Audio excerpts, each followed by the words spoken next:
নমস্কার। দীর্ঘ কয়েক মাস পর আজ আবার আমরা ফিরছি নতুন গল্প নিয়ে। অনিবার্য কারণবশত বিগত কিছুদিন আমরা কোনো কাজ আনতে পারিনি, সেই কারণে আমরা ক্ষমা প্রার্থী। আজকের পর আবার নিয়মিতভাবে গল্প আসবে এই চ্যানেলে। আশা রাখব আমাদের শ্রোতারা বরাবরের মতোই আবার আমাদের পাশে থাকবেন। এসো গল্প পড়ির আজকের নিবেদন লেখক শ্রী প্রীতম দের কলমে দিলরুবা।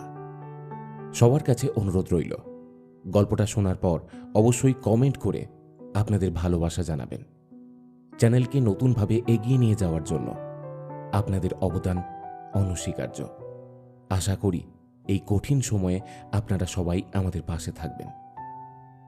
আজকের গল্প পাঠে আমি প্রীতম, অন্যান্য চরিত্রে বর্ণিশা, শিপ্রা, ইচ্ছেবাতি, অমিত, দেবস্মিতা, স্বর্ণাভ ও ইন্দ্রাণী। শব্দ সংযোজন শঙ্কু, আবহ নির্মাণে অভ্র, কভার ডিজাইনে কৃষ্ণেন্দু।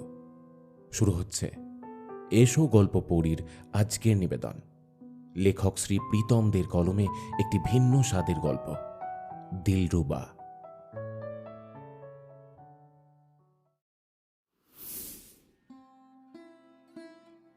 পশ্চিমবঙ্গের বীরভূম জেলার মালভূমি অঞ্চল অধ্যুষিত লালমাটির বাতাসপুর গাঁ।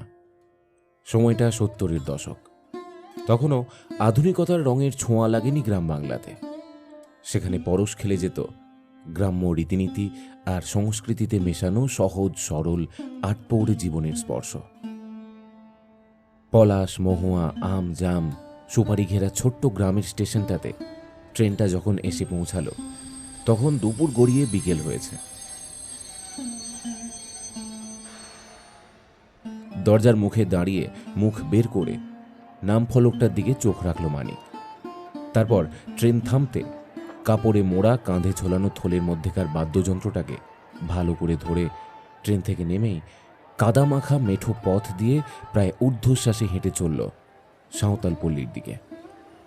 ধোঁয়া উড়িয়ে, বাঁশি বাজিয়ে তার গন্তব্যস্থলে নিজের ছন্দে রওনা দিল ট্রেনটা।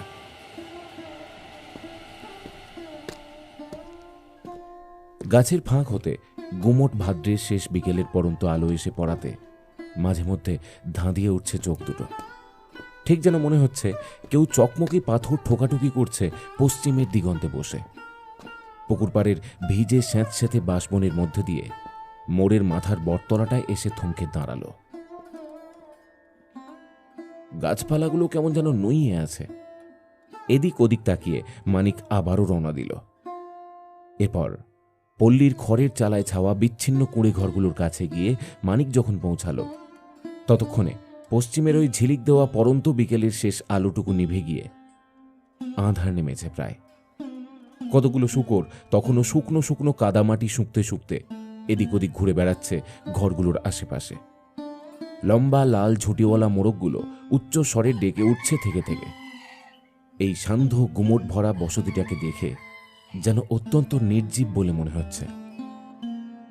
যেন প্রকৃতির সাথে তাল মিলিয়ে মাটির কুটিরগুলো নিশ্চুপ হয়ে রয়েছে। নির্জনতার মধ্যে মাঝে মাঝে মোরগগুলোর কর্কশ ডাকটা অদ্ভুত শোনাচ্ছে বড়। হঠাৎই ওর ঘরটার কাছে আসতেই যেন ভেসে এলো আবার সেই আর্তনাদ। টিকিট বাবু, টিকিট বাবু গো, ও টিকিট বাবু। ভামনি, আমি আসছি ভামনি, আমি আসছি, আমি আসছি। গ্রীষ্মের ঘুম পাড়ানি গুমোট নিঝুম দুপুর। ছড়িয়ে থাকা ছোট্ট ঘরগুলো দিবানিদ্রায় তাদের ঘুমের দেশে পাড়ি দিয়েছে। থেকে থেকে সংকোচহীন ফুরফুরে দক্ষিণা বাতাস নিজের ছন্দে বয়ে চলেছে গাছগুলির শাখা দুলিয়ে। এই শব্দহীন ঘুমন্ত দুপুরে বাহামণি তার ঘরের দাওয়ায় পা এলিয়ে শান্ত স্থির দৃষ্টিতে চেয়ে আছে অদূরে পলাশ বনটার দিকে। ঝলসানো তপ্ত মাঠটাতে আপুর মনে খেলা করে চলেছে মৌটুসি শঙ্খচিলের দল। বাহামণির দৃষ্টি সেদিকেই নিবদ্ধ, কিন্তু তাতে সুর তালে ছেদ পড়েনি এতটুকুও। তার নিপুণ সুদক্ষ হাতে বেজে উঠেছে তার প্রাণের দিলরুবাটি। সেই সুরে মিশে রয়েছে সুরের রাগ রাগিনী থেকে তার মনের কষ্ট, যন্ত্রণা, সুখ দুঃখ, পাওয়া না পাওয়ারা। অনুজ্জ্বল শ্যামলা বর্ণের মুখখানাতে জলজলে দুটি চোখ, আলুলাইত মাথার চুল কাঁধের এক পাশে রেখে দাওয়ার বাঁশের খুঁটিতে হেলান দিয়ে দুপা এলিয়ে তার বাবার দেওয়া দিলরুবাটা বাজিয়ে চলেছে এক মনে। হাতে বাদ্যরত দিলরুবা, তাতে তোলা করুণ সুরের তাল, পরনের সাদা থানের কাপড়, বিষণ্ণতায় ভরা মুখমণ্ডলের শান্ত একটা স্থির চাহনি, সব মিলিয়ে মিশিয়ে দূর থেকে বাহামণিকে দেখে মনে হচ্ছে যেন তার সর্বাঙ্গ জুড়ে খেলা করে চলেছে এক অদ্ভুত রকমের সুন্দরতা।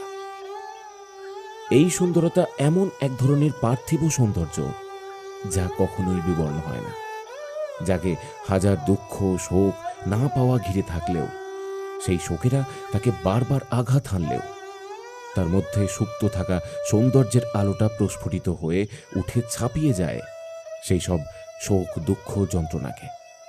কিন্তু হঠাৎই এই স্বর্গীয় মূর্ছনায় ঘটল ছন্দপতন। স্নিগ্ধ নীরবতার মাঝে পাশের ঘর থেকে ভেসে এলো এক রুক্ষ কর্কশ স্বর। আয় আয় শুরু করিন দিল। ই বিটির দিন রাত লাই গ, কাজ কাম তো কিছুই লাই, সারাটা দিন শুধু যন্ত্র টলিয়ে টুং টাং মোর হার মাস একেবারে জ্বালাইন দিল গ। ভর দুপুর বেলা একটু ঘুমাইনবার জলাই। হারাম জাদি, লিজের বাপটাকে তো খাইনছিস, মোর বিটাকেও ছাড়ান দিলি লাই। ও তোর কোন পাকা ধানে মই দিছিল?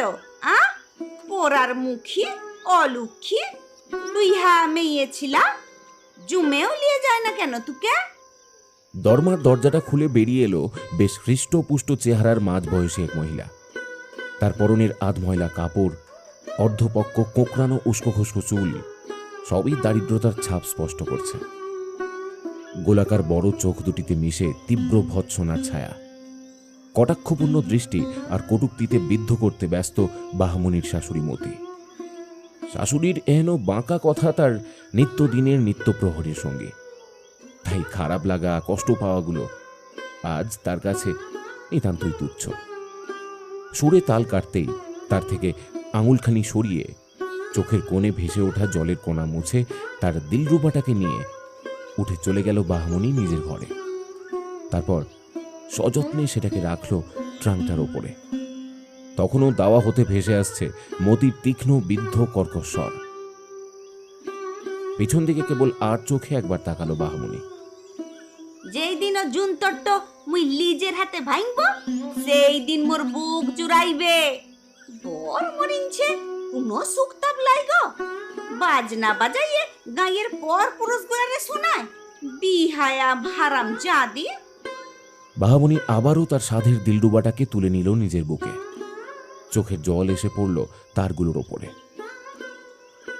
আর তাতেই যেন বেদনা মিশ্রিত এক তীব্র ঝংকার বেজে উঠল দিলরুবার তারের সঙ্গে তার সমগ্র দেহ জুড়ে। বাবার কথাগুলো বড্ড মনে পড়ল বাহামণির।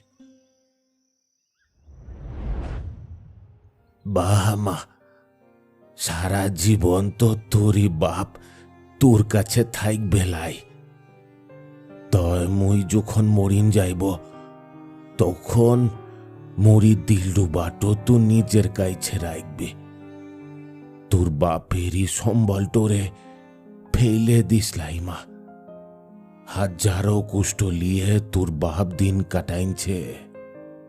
দু মুঠা ভাত মুখে তুলার লিগে সব বিক্রি করিনছে। কিন্তু কিন্তু এই পরাণের দিলরুবাটো ছাড়ে লাই। ওকে ওকে আইগলে রাখছে। এই যে তোর বাপের ভালোবাসা রে বিটি। তয় মু চলিন গিলে একে ভালোবাসিস। দেখিস দেখিস বেটি, ও তোকে শান্তি জুগাইবে, ভালোবাসা দিবে।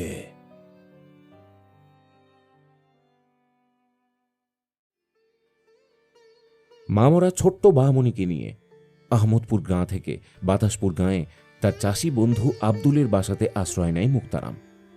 নিজের যতটুকু স্থাবর অস্থাবর ছিল সমস্তটা বিক্রি বাটা করে শুধুমাত্র মেয়েটাকে মানুষ করার তাগিদে বন্ধু আব্দুলের বাসায় উঠতে সে বাধ্য হয়।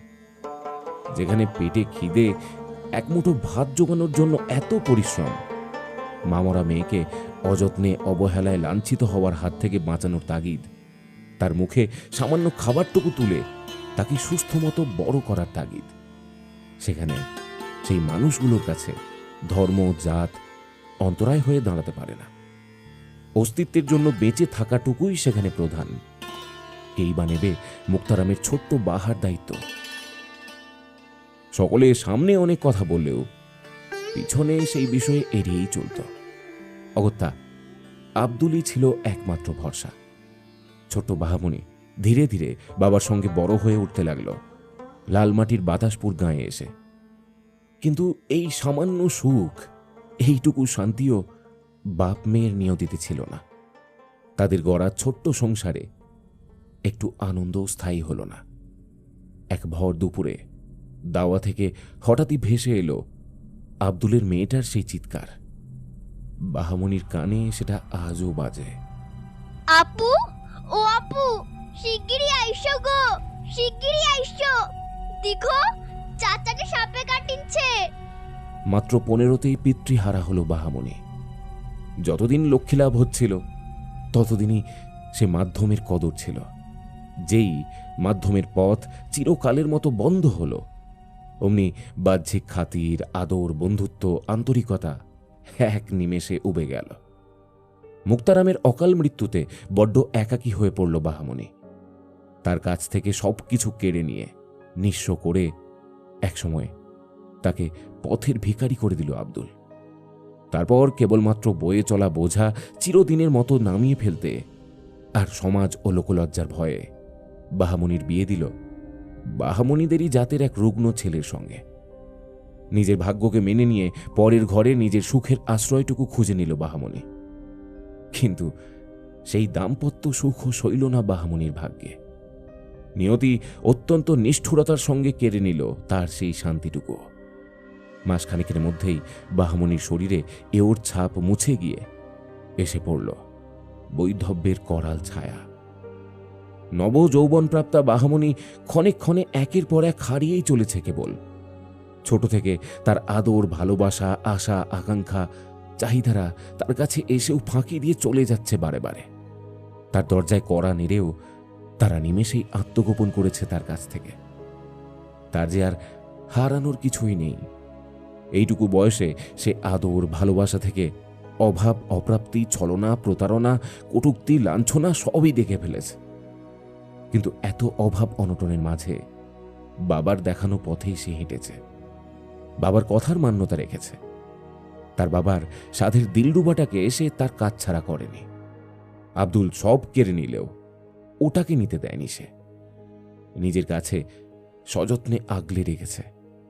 তার ভালো লাগা মন্দ লাগার মাঝে নিত্য সময়ের সঙ্গী তার ওই দিলরুবাটা।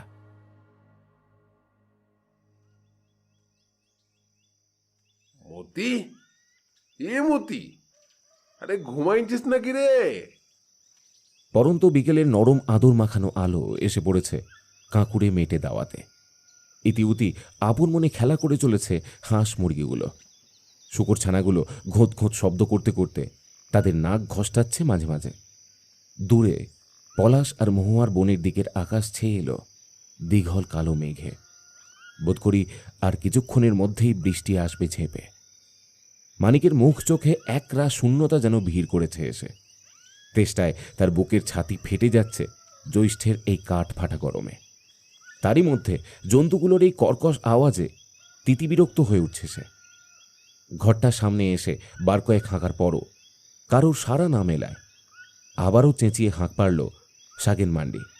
এ মতি, মরার মতো পইরে ঘুমাইছিস? 7 জনম ঘুমাসলাই নাকি? যাই যাই আর চেঁচাসলাই, মুখে শুধু ঘুমাইনতেই দেখিস তোরা। ঘুরের কামটা কি ভূতে করে? দরমার দরজাটা খুলে রুক্ষ উস্কো খুস্কো বেশে বেরিয়ে এলো মতি। সাগেনের সঙ্গে অল্প বয়সী শহুরে আদুলের এক ছোকরাকে দেখে বদলে গেল মতির মুখের ভাবভঙ্গিমা। মুখটাকে অদ্ভুত বিকৃত করে সে বলে উঠল, উমা, ইটা আবার কে গ? ই সাগেন, ই কাকে ধরে আনলি রে বাপ? তোর নতুন ভাড়াটে রে মতি। তুই কইনছিস লাই? মনে আনছে? আ, মানিক অত্যন্ত অস্বস্তির চোখে একবার সাগেনের মুখের দিকে একবার মতির মুখের দিকে চাইতে থাকে। তার যে কোনো উপায়ও নেই। জায়গাটাতে এসেই তার বড্ড অস্বস্তি হতে শুরু করেছে এই ভেবে যে এখানে এই পরিবেশে এই মানুষগুলোর সঙ্গে তাকে থাকতে হবে। সন্ধ্যা ঘনিয়ে আসছে। হঠাৎই মোরগগুলো আবার ডেকে উঠল কর্কশ শব্দ করে। দেখে লাগছে যেন শহুরের বাবু আনাটো। তা বিটার নাম কি? আগে মানিকচন্দ্র সাধুখা। মতি তার অর্ধপক্ষ ভুরু যুগল কুঞ্চিত করে কিছুক্ষণ তীক্ষ্ণ দৃষ্টিতে তাকিয়ে রইল মানিকের দিকে। তারপর সাগেনকে চোখের ইশারায় উঠে আসতে বলল দাওয়ার উপরে। ই সাগেন, তারি গিলে আইছিস না কি রে? কাকে ধরে আনছিস তু? ই বিটা তো মুদের জাতের লয়। রে মতি, যা ধুয়ে জল খাবি লাকি তোর তো কাম কাজ লাই। খাবার জুগাইবি কোথা থেকে? ই বাবুটো মুদের বাতাসপুরে গায়ের নতুন টিকিট বাবু হয়ে আইনছে। রেল থেকে ওনাকে ঘর দিছিল। ও ঘরটো জানিস তো কেমন হয়, যেন পায়রার খুব। মই তখন থেকেই তককে তককে ছিলুম। তোর কথা মনে ছিল, তখনই গিলাম। জুয়ান ছিলা, ইকা থাকবে, হাত পুরাই খাবে। মাইন্সের সাথে থাকলে উহারও ভালো লাগবে। পূজা পরবের দিনে একসাথে আনন্দ উল্লাস হবে। তয় মোর তোর কাছে নিয়ে এলো। এদিকে ই বাবু এখানে থাকলে তোরও একটু টাকা পয়সা মিলবে। আরে একটা জুয়ান পুরুষ থাকলে বিপদে কাছে পাইবি, বুঝলি? মতির কানের কাছে ফিস ফিস করে বলতে লাগলো সাগেন। মানিক ওদিকে দাঁড়িয়ে অস্বস্তি বোধ করতে থাকে তখনও। মনে মনে ভাবে, ওই রেলের দেওয়া পায়রার খোপের মতো ঘরটা এর চেয়ে ঢের ভালো ছিল। একা থাকলেও যথেষ্ট শান্তিতে থাকা যেত। বটে, ইটা তো ভেবে দেখিলাই। তোর মাথায় বুদ্ধি আইছে রে সাগেন, ভালো ফোন দিয়ে আইছিস। শুনো বাবু, তুমি আইস থিকা এই মতির ঘরে থাকবে, মোদের টিকিট বাবু হইয়ে। বুঝলা কিনে? তোমার কোনো অসুবিধা হবে লাই। সুখে দুঃখে সুকুলে মিলা একসাথে থাকে ইখানে। সন্ধে তখন ঘনিয়ে আসছে। উপজাতি পল্লীর ঘরগুলোয় সান্ধ্য প্রদীপ জ্বলে উঠছে এক এক করে। পোষ্য পশু পাখিগুলো একে একে আশ্রয় নিয়েছে তাদের নিজেদের বাসাতে। ঘন কালচে ধূসর বর্ণের পর্দা সরিয়ে দিয়ে দূরে রেলধারের মাঠ ও জমির কিনারায় কেউ যেন ঢেলে দিয়েছে গাঢ় গেরুয়া রং।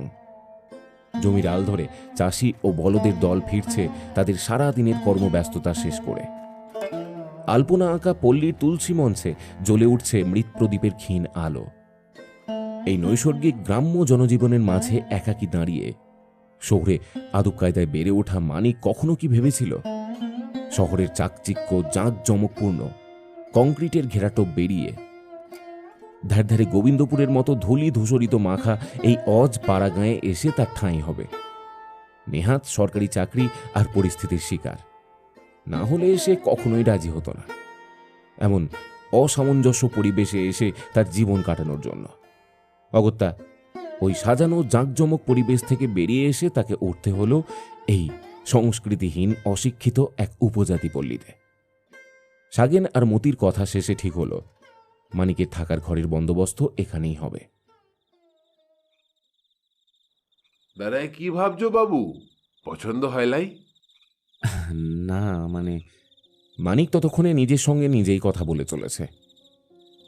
ওই রেলের কোয়ার্টারে সে একা থাকবেই বা কিভাবে? রান্নাবান্নাও তেমন জানে না। তাছাড়া ওখানে কোনো জনবসতিও নেই।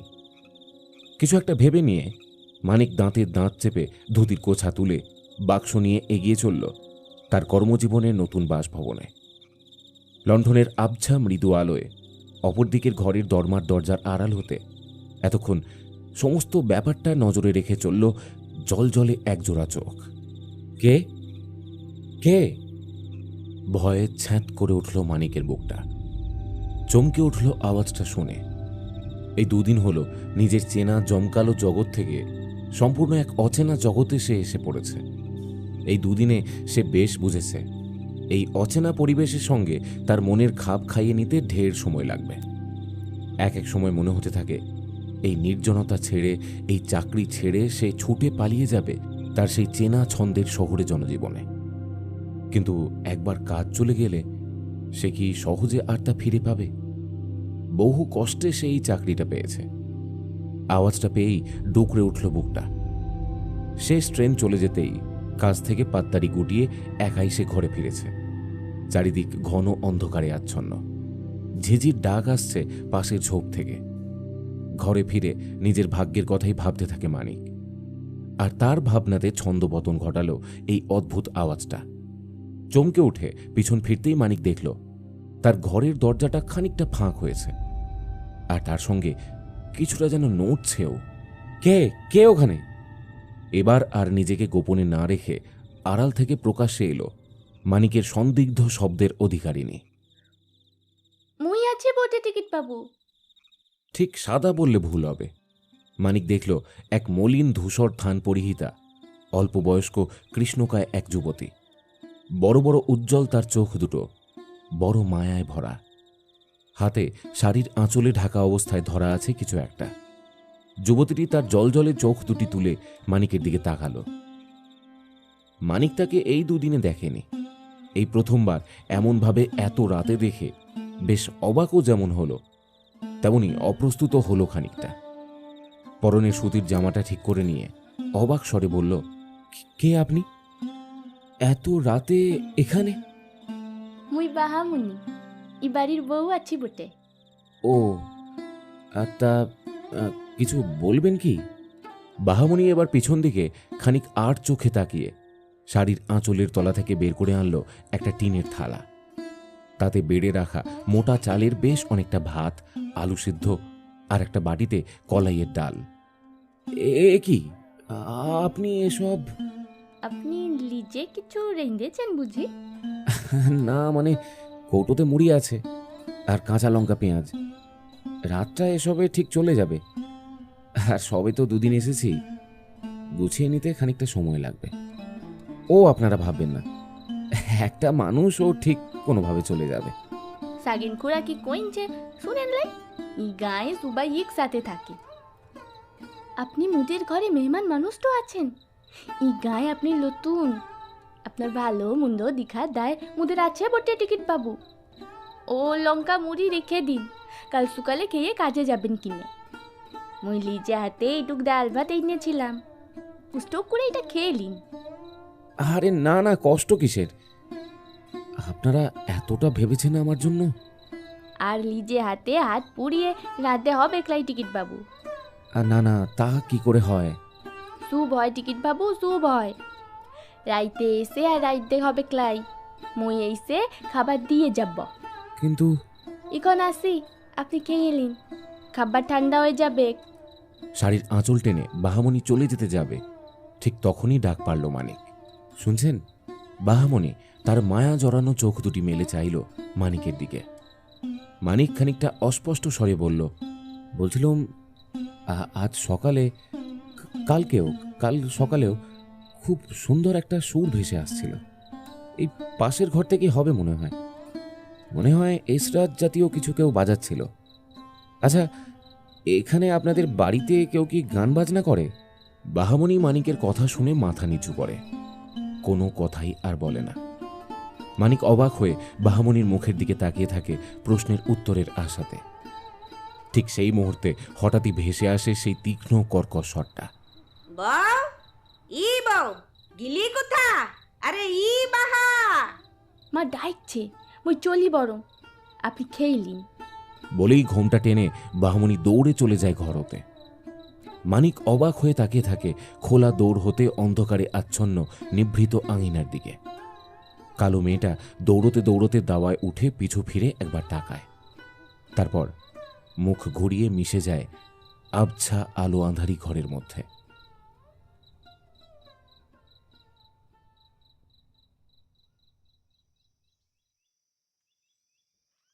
তখনও পূব দিকের আকাশ পরিষ্কার হয়নি তেমনভাবে। তবে আলো আঁধারির মাঝে চেনা অচেনা ভোরের পাখিদের কলতান ভেসে আসছে অদূরের বনানী থেকে।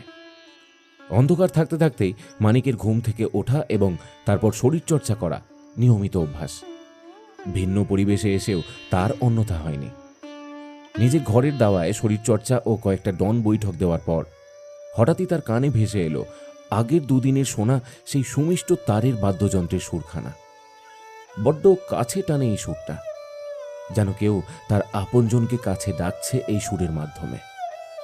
গত 3 দিনে এই তারের বাদ্যযন্ত্রের সুরটা সে বার দুয়েক শুনেছে, কিন্তু এই বাদ্যযন্ত্রের মালিককে, এই মুগ্ধ করা সর্গম সৃষ্টির অধিকারীকে সে এখনো পর্যন্ত চাক্ষুষ প্রত্যক্ষ করেনি। অথচ তার ঘরের কাছাকাছি সেই ব্যক্তির বাস। কে সেই ব্যক্তি? দরদর করে বেয়ে পড়া শরীরের গায়ের ঘাম গামছা দিয়ে মুছে নিয়ে ধীর পায়ে সে এগিয়ে চলল সুরের উৎস লক্ষ্য করে। বাহামণি এই উষা লগ্নে তার নিজের ঘরের বিছানায় বসে দিলরুবার তারে তুলে চলেছে সঙ্গীতের প্রভাতকালীন রাগ। চেরা বাঁশের ছোট্ট জানালার ফোকর হতে এই দৃশ্য চোখে পড়ল মানিকের।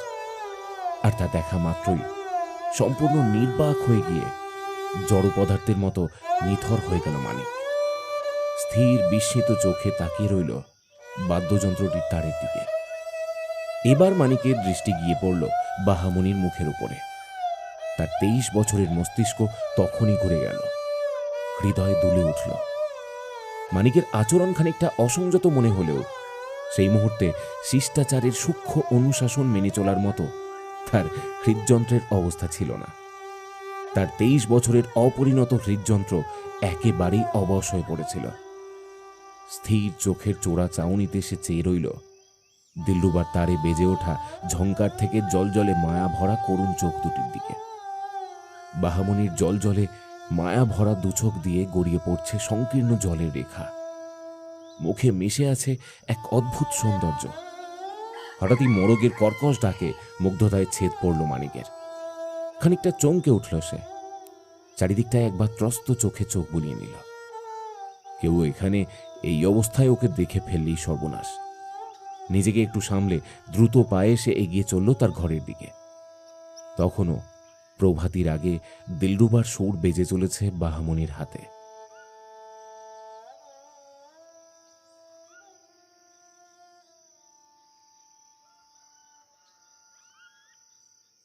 শ্রীচরণে সুমা।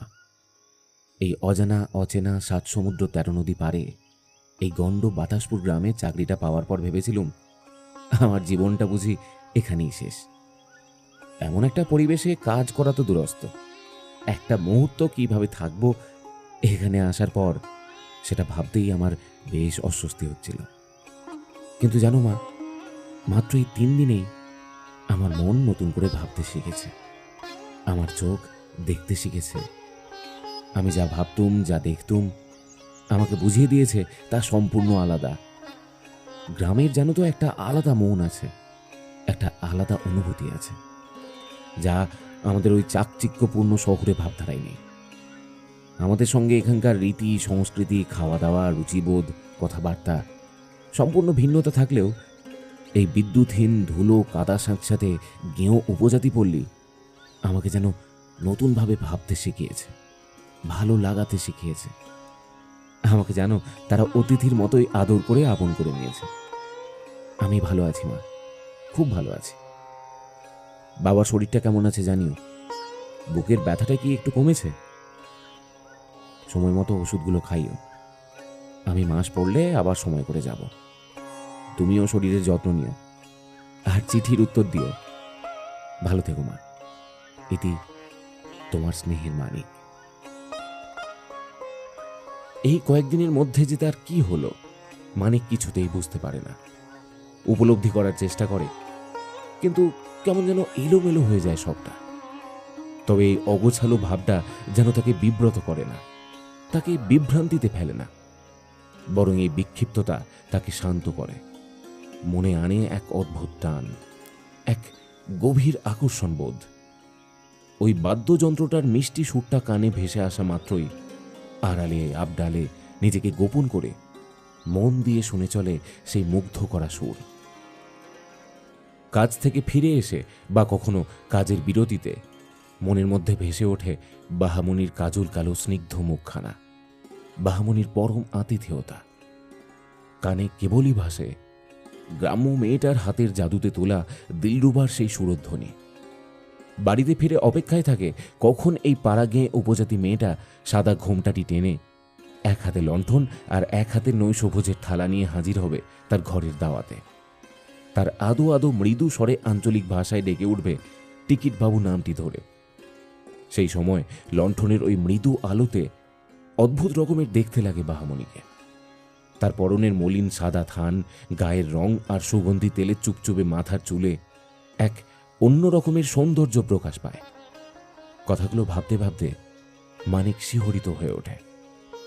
কেবল ওই বাদ্যযন্ত্রটার সুরই নয়, সেই মনোমুগ্ধকর সুরসৃষ্টির অধিকারিণীও যেন বড় কাছে টানে। শহরে জল হাওয়া আদব কায়দায় বেড়ে ওঠা মানিকের মনের গহীন কোণে স্পর্শ করেছে যে অনুভূতি, সে যে বড়ই মারাত্মক। ওই সুরের যন্ত্রটা আর তার অধিকারিণীর মোহমায়াতেই যেন তার এই আমূল পরিবর্তন। ভাবতেই কেঁপে ওঠে মানিকের বুকের দীঘল ছাতি। কিন্তু এই স্পর্শকাতর অনুভূতি যে বড়ই বেহায়া। সে যে কোনো কিছুকেই মান্য করে না, ভয় পায় না কিছুতেই। নিজেকে বারবার সংযত করার চেষ্টা করলেও মন যে তার অন্য কথা বলে। সে কেবলই পিছু ধায় সেই মনোমুগ্ধকর সুর আর সেই সুরের অধিকারিণীর প্রতি। টিকিটবাবু, খুব নিচু স্বরে ডাক পারে বাহামণি। দরজাটা আধো খোলা। দরজার সংকীর্ণ খোলা অংশে চোখ রেখে স্থির দৃষ্টি ভরে তাকিয়ে থাকে অনেকক্ষণ ধরে। তারপর শরীরে একটা শিহরণ খেলে উঠতেই তৎক্ষণাৎ সরিয়ে নেয় দু চোখ। গলাটা যেন খানিক কেঁপে উঠল।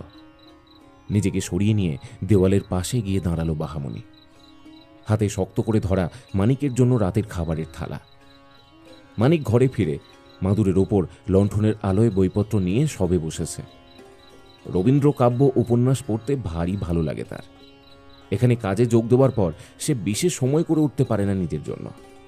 তাই ঘরে ফিরে যখন রান্না বান্নার ঝক্কি আর নেই, তখন সেটুকু সময় বইপত্রকে সঙ্গী করে নেয় খানিক। দরজার আড়াল থেকে মানিককে দেখে চোখ সরিয়ে পিছিয়ে আসে বাহামণি। নিজের মনকে সংযত করে।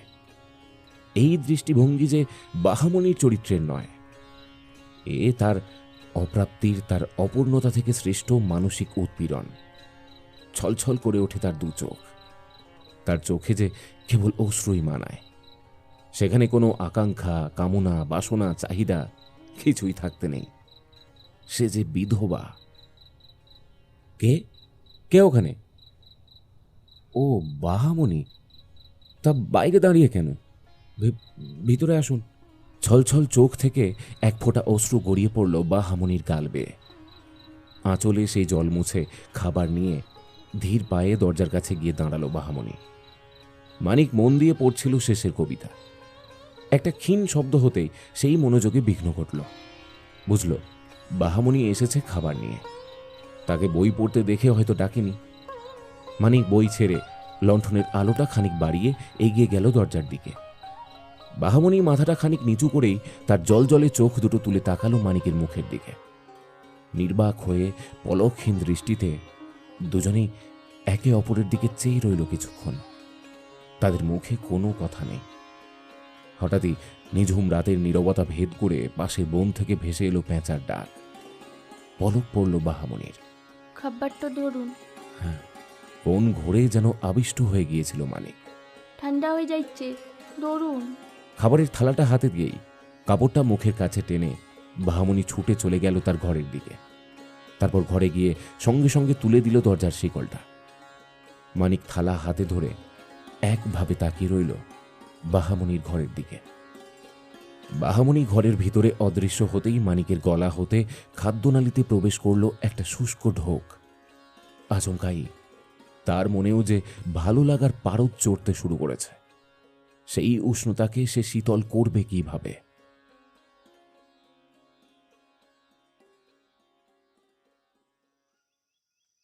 ই কি কথা কইছিসলা তুমুনিয়া? বাহা যাইবে ও পরাবের থানে মাথায় ফুল গুঞ্জে রঙিন শাড়ি চড়ায় ছিলা মিয়াগুলার সাথে লাইজবে? লাইজবে কিনে পরবের থানে তো যেতে দোসলাই কচি মেয়ে ই বইসে স্বামীরে খোয়াইছে। ওরে মতি, ওর মনটা তো ভালা লাই, তাই কইছিলাম। মুনিয়া তোর মুটা মাথায় উৎসব ঢুকবে লাই।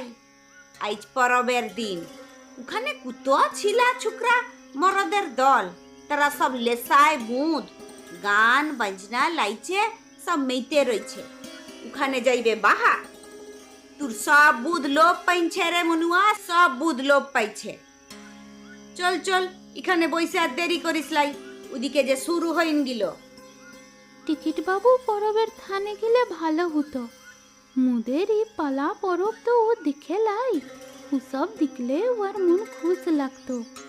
এতগুলো দিন হয়ে গেল ও আইনছে, তিমান পরব তো হইলাই, ইকা থাকে। ইকা থাকে বাবা গো দরদ, ও বিটা কি ঘরে বসে থাকার লিগে এখানে আইছে নাকি? তু জিমন ও আর কি কোনো কাজ কাম লাই? আরে ও তো টিসানে। চল চল, ই বেলা দেরি করিস লাই আর। উপজাতিদের বিভিন্ন পরব অনুষ্ঠান এলেই তারা সামিল হয় একত্রে। আনন্দ খুশিগুলো ভাগ করে নেয় একে অপরের সঙ্গে। নিত্যদিনের দীনতা ভুলে মেতে ওঠে উৎসবের আনন্দে। এই উৎসব যে তাদের মিলনের উৎসব, আনন্দের উৎসব। আদিবাসী উপজাতিদের কাছে ফুল অত্যন্ত প্রিয়, তাই মেয়ে বউরা নিজেদের সাজিয়ে তুলেছে বাহারি বন্য ফুলে। আর ফুলের মতো নিষ্কলঙ্ক মনে সকল পুরুষ নারী হিংসা দ্বন্দ্ব সব ভুলে মিলিত হয়েছে পরবের আমেজে একসাথে। চিত্রটা কেবল বিপরীত বাহামনির বাহ্যিক বেশ থেকে অন্তরের মানুষ পটে। পরবের থানের মাঠ হতে ভেসে আসছে ধামসা মাদল ঢোলের বাদ্যি, তার সঙ্গে ভেসে আসছে অহিরা গীত, সঙ্গে ঝুমুর গান। আকাশ বাতাস মুখরিত আজ উৎসবে। মাতোয়ারা বাতাসপুর গাঁয়ের উপজাতি আদিবাসী গোষ্ঠী সকল। এসব খুশি আনন্দের উল্লাস এখন আর সহ্য হয় না বাহামনির। এত আওয়াজ সে আর সইতে পারে না। তাই এই উল্লাস উদ্দীপনার ধ্বনিকে ঢাকতে সে তার দিলরুবাকে নিয়ে বসল নিজের ঘরে। যতবারই সে তাল তুলতে চাইল ততবারই হলো ব্যর্থ। বেশ কয়েকবার তার স্পর্শ করলেও কোনো বারই তার সুর তুলতে পারল না বাহামনি। দূর হতে ভেসে আসা সেই উৎসবের ক্ষীণ ধ্বনি ছিন্ন ভিন্ন করে দিল সমস্ত সুর তাল। দিলরুবাটাকে আঁকড়ে জড়িয়ে ধরে কান্নায় ভেঙে পড়ল বাহামনি। ফুঁপিয়ে উঠল। হঠাৎই মাথায় একটা কিছুর ছোঁয়া পেতেই সে চমকে উঠল। নিজের হাত মাথার কাছে নিতেই পেল এক উষ্ণ স্পর্শ। চমকে উঠে পিছন ফিরতেই অবাক হলো বাহামনি। বিছানার কাছে দাঁড়িয়ে টিকিট বাবু তার খোঁপায় লাগিয়ে দিচ্ছে একখানা কাঠ গোলাপ ফুল। বাহামনির সারা চোখে মুখে মাখামাখি অশ্রু জল। নাকের পাটা দুটো তখনও কেঁপে কেঁপে উঠছে। ভয়ে বিছানা থেকে নেমে মানিকের কাছ থেকে হাত দুয়েক সরে গেল সে। খোপা থেকে কাঠ গোলাপটা টেনে খুলে দিতে চাইলে মানিক হাত এগিয়ে নিয়ে বলে উঠল, ওটা খুলো না বাহামনি, খুলো না। কি কইছেন কি? এটা এটা ঠিক লয়, এটা কখনো হবার লয়, হতে পারে লাই, কখনো পারে লাই। কোনটা হওয়ার নয়? কি হতে পারে না বাহামনি? বাহামনি, কারো সময় কখনো একই রকম ভাবে চলে না। জীবনে চলার পথে অনেক ঝড় ঝঞ্ঝা তুফান আসে। সেসবকে অতিক্রম করে জীবনের পথে এগিয়ে চলতে হয়। বাঁচার জন্য নতুনভাবে ভাবতে হয়। অতীতকে আঁকড়ে জীবন হয়তো এগিয়ে চলে ঠিকই, কিন্তু সেই জীবনে সুস্থতা স্বাভাবিকতা থাকে না। ভিতর থেকে সবটা শেষ হয়ে যায়, পড়ে থাকে শুধু বাইরের খোলসটুকু। আশা দেখাইবেন লাই টিকিট বাবু, মোর মনটারে দুর্বল কইরে দিবেন লাই। আশা দেখাচ্ছি না বাহামনি, আমি তো তোমার পাশে থেকে এই শুষ্ক জীর্ণ মৃতপ্রায় জীবনটাকে একটু জল আলো বাতাস দিয়ে বাঁচাতে চাইছি। যে জীবন আবারও তার সবুজ ডালপালা মেলে ধরবে নিজের তালে ছন্দে, নিজের মতো করে। আজকে আপনার কাম লাই? আছে আছে, শরীরটা অসুস্থ লাগছে এই বলে ছুটি নিয়ে নিল। মা নিজে কোথায় আরে ওসব ছাড়ো, তোমায় যা বলছিল, সময় বদলায় বাহামণি, সঙ্গে বদলায় মানসিকতা। এই দেখো না, এই গ্রামে আসার আমার এতটুকু ইচ্ছে ছিল না। এই গ্রাম্য স্যাঁতস্যাঁতে পরিবেশ, রাতের অন্ধকার, নির্জনতা, এই গ্রাম্য মানুষের জীবন আমার কাছে দুর্বিষহ হয়ে উঠেছিল একসময়। এখান থেকে সব ছেড়ে পালিয়ে বাঁচতে চাইছিলাম, কিন্তু কিন্তু সেই আমি কেমন যেন এই এঁদো পাড়াটাকে একসময় ভালোবেসে ফেললুম।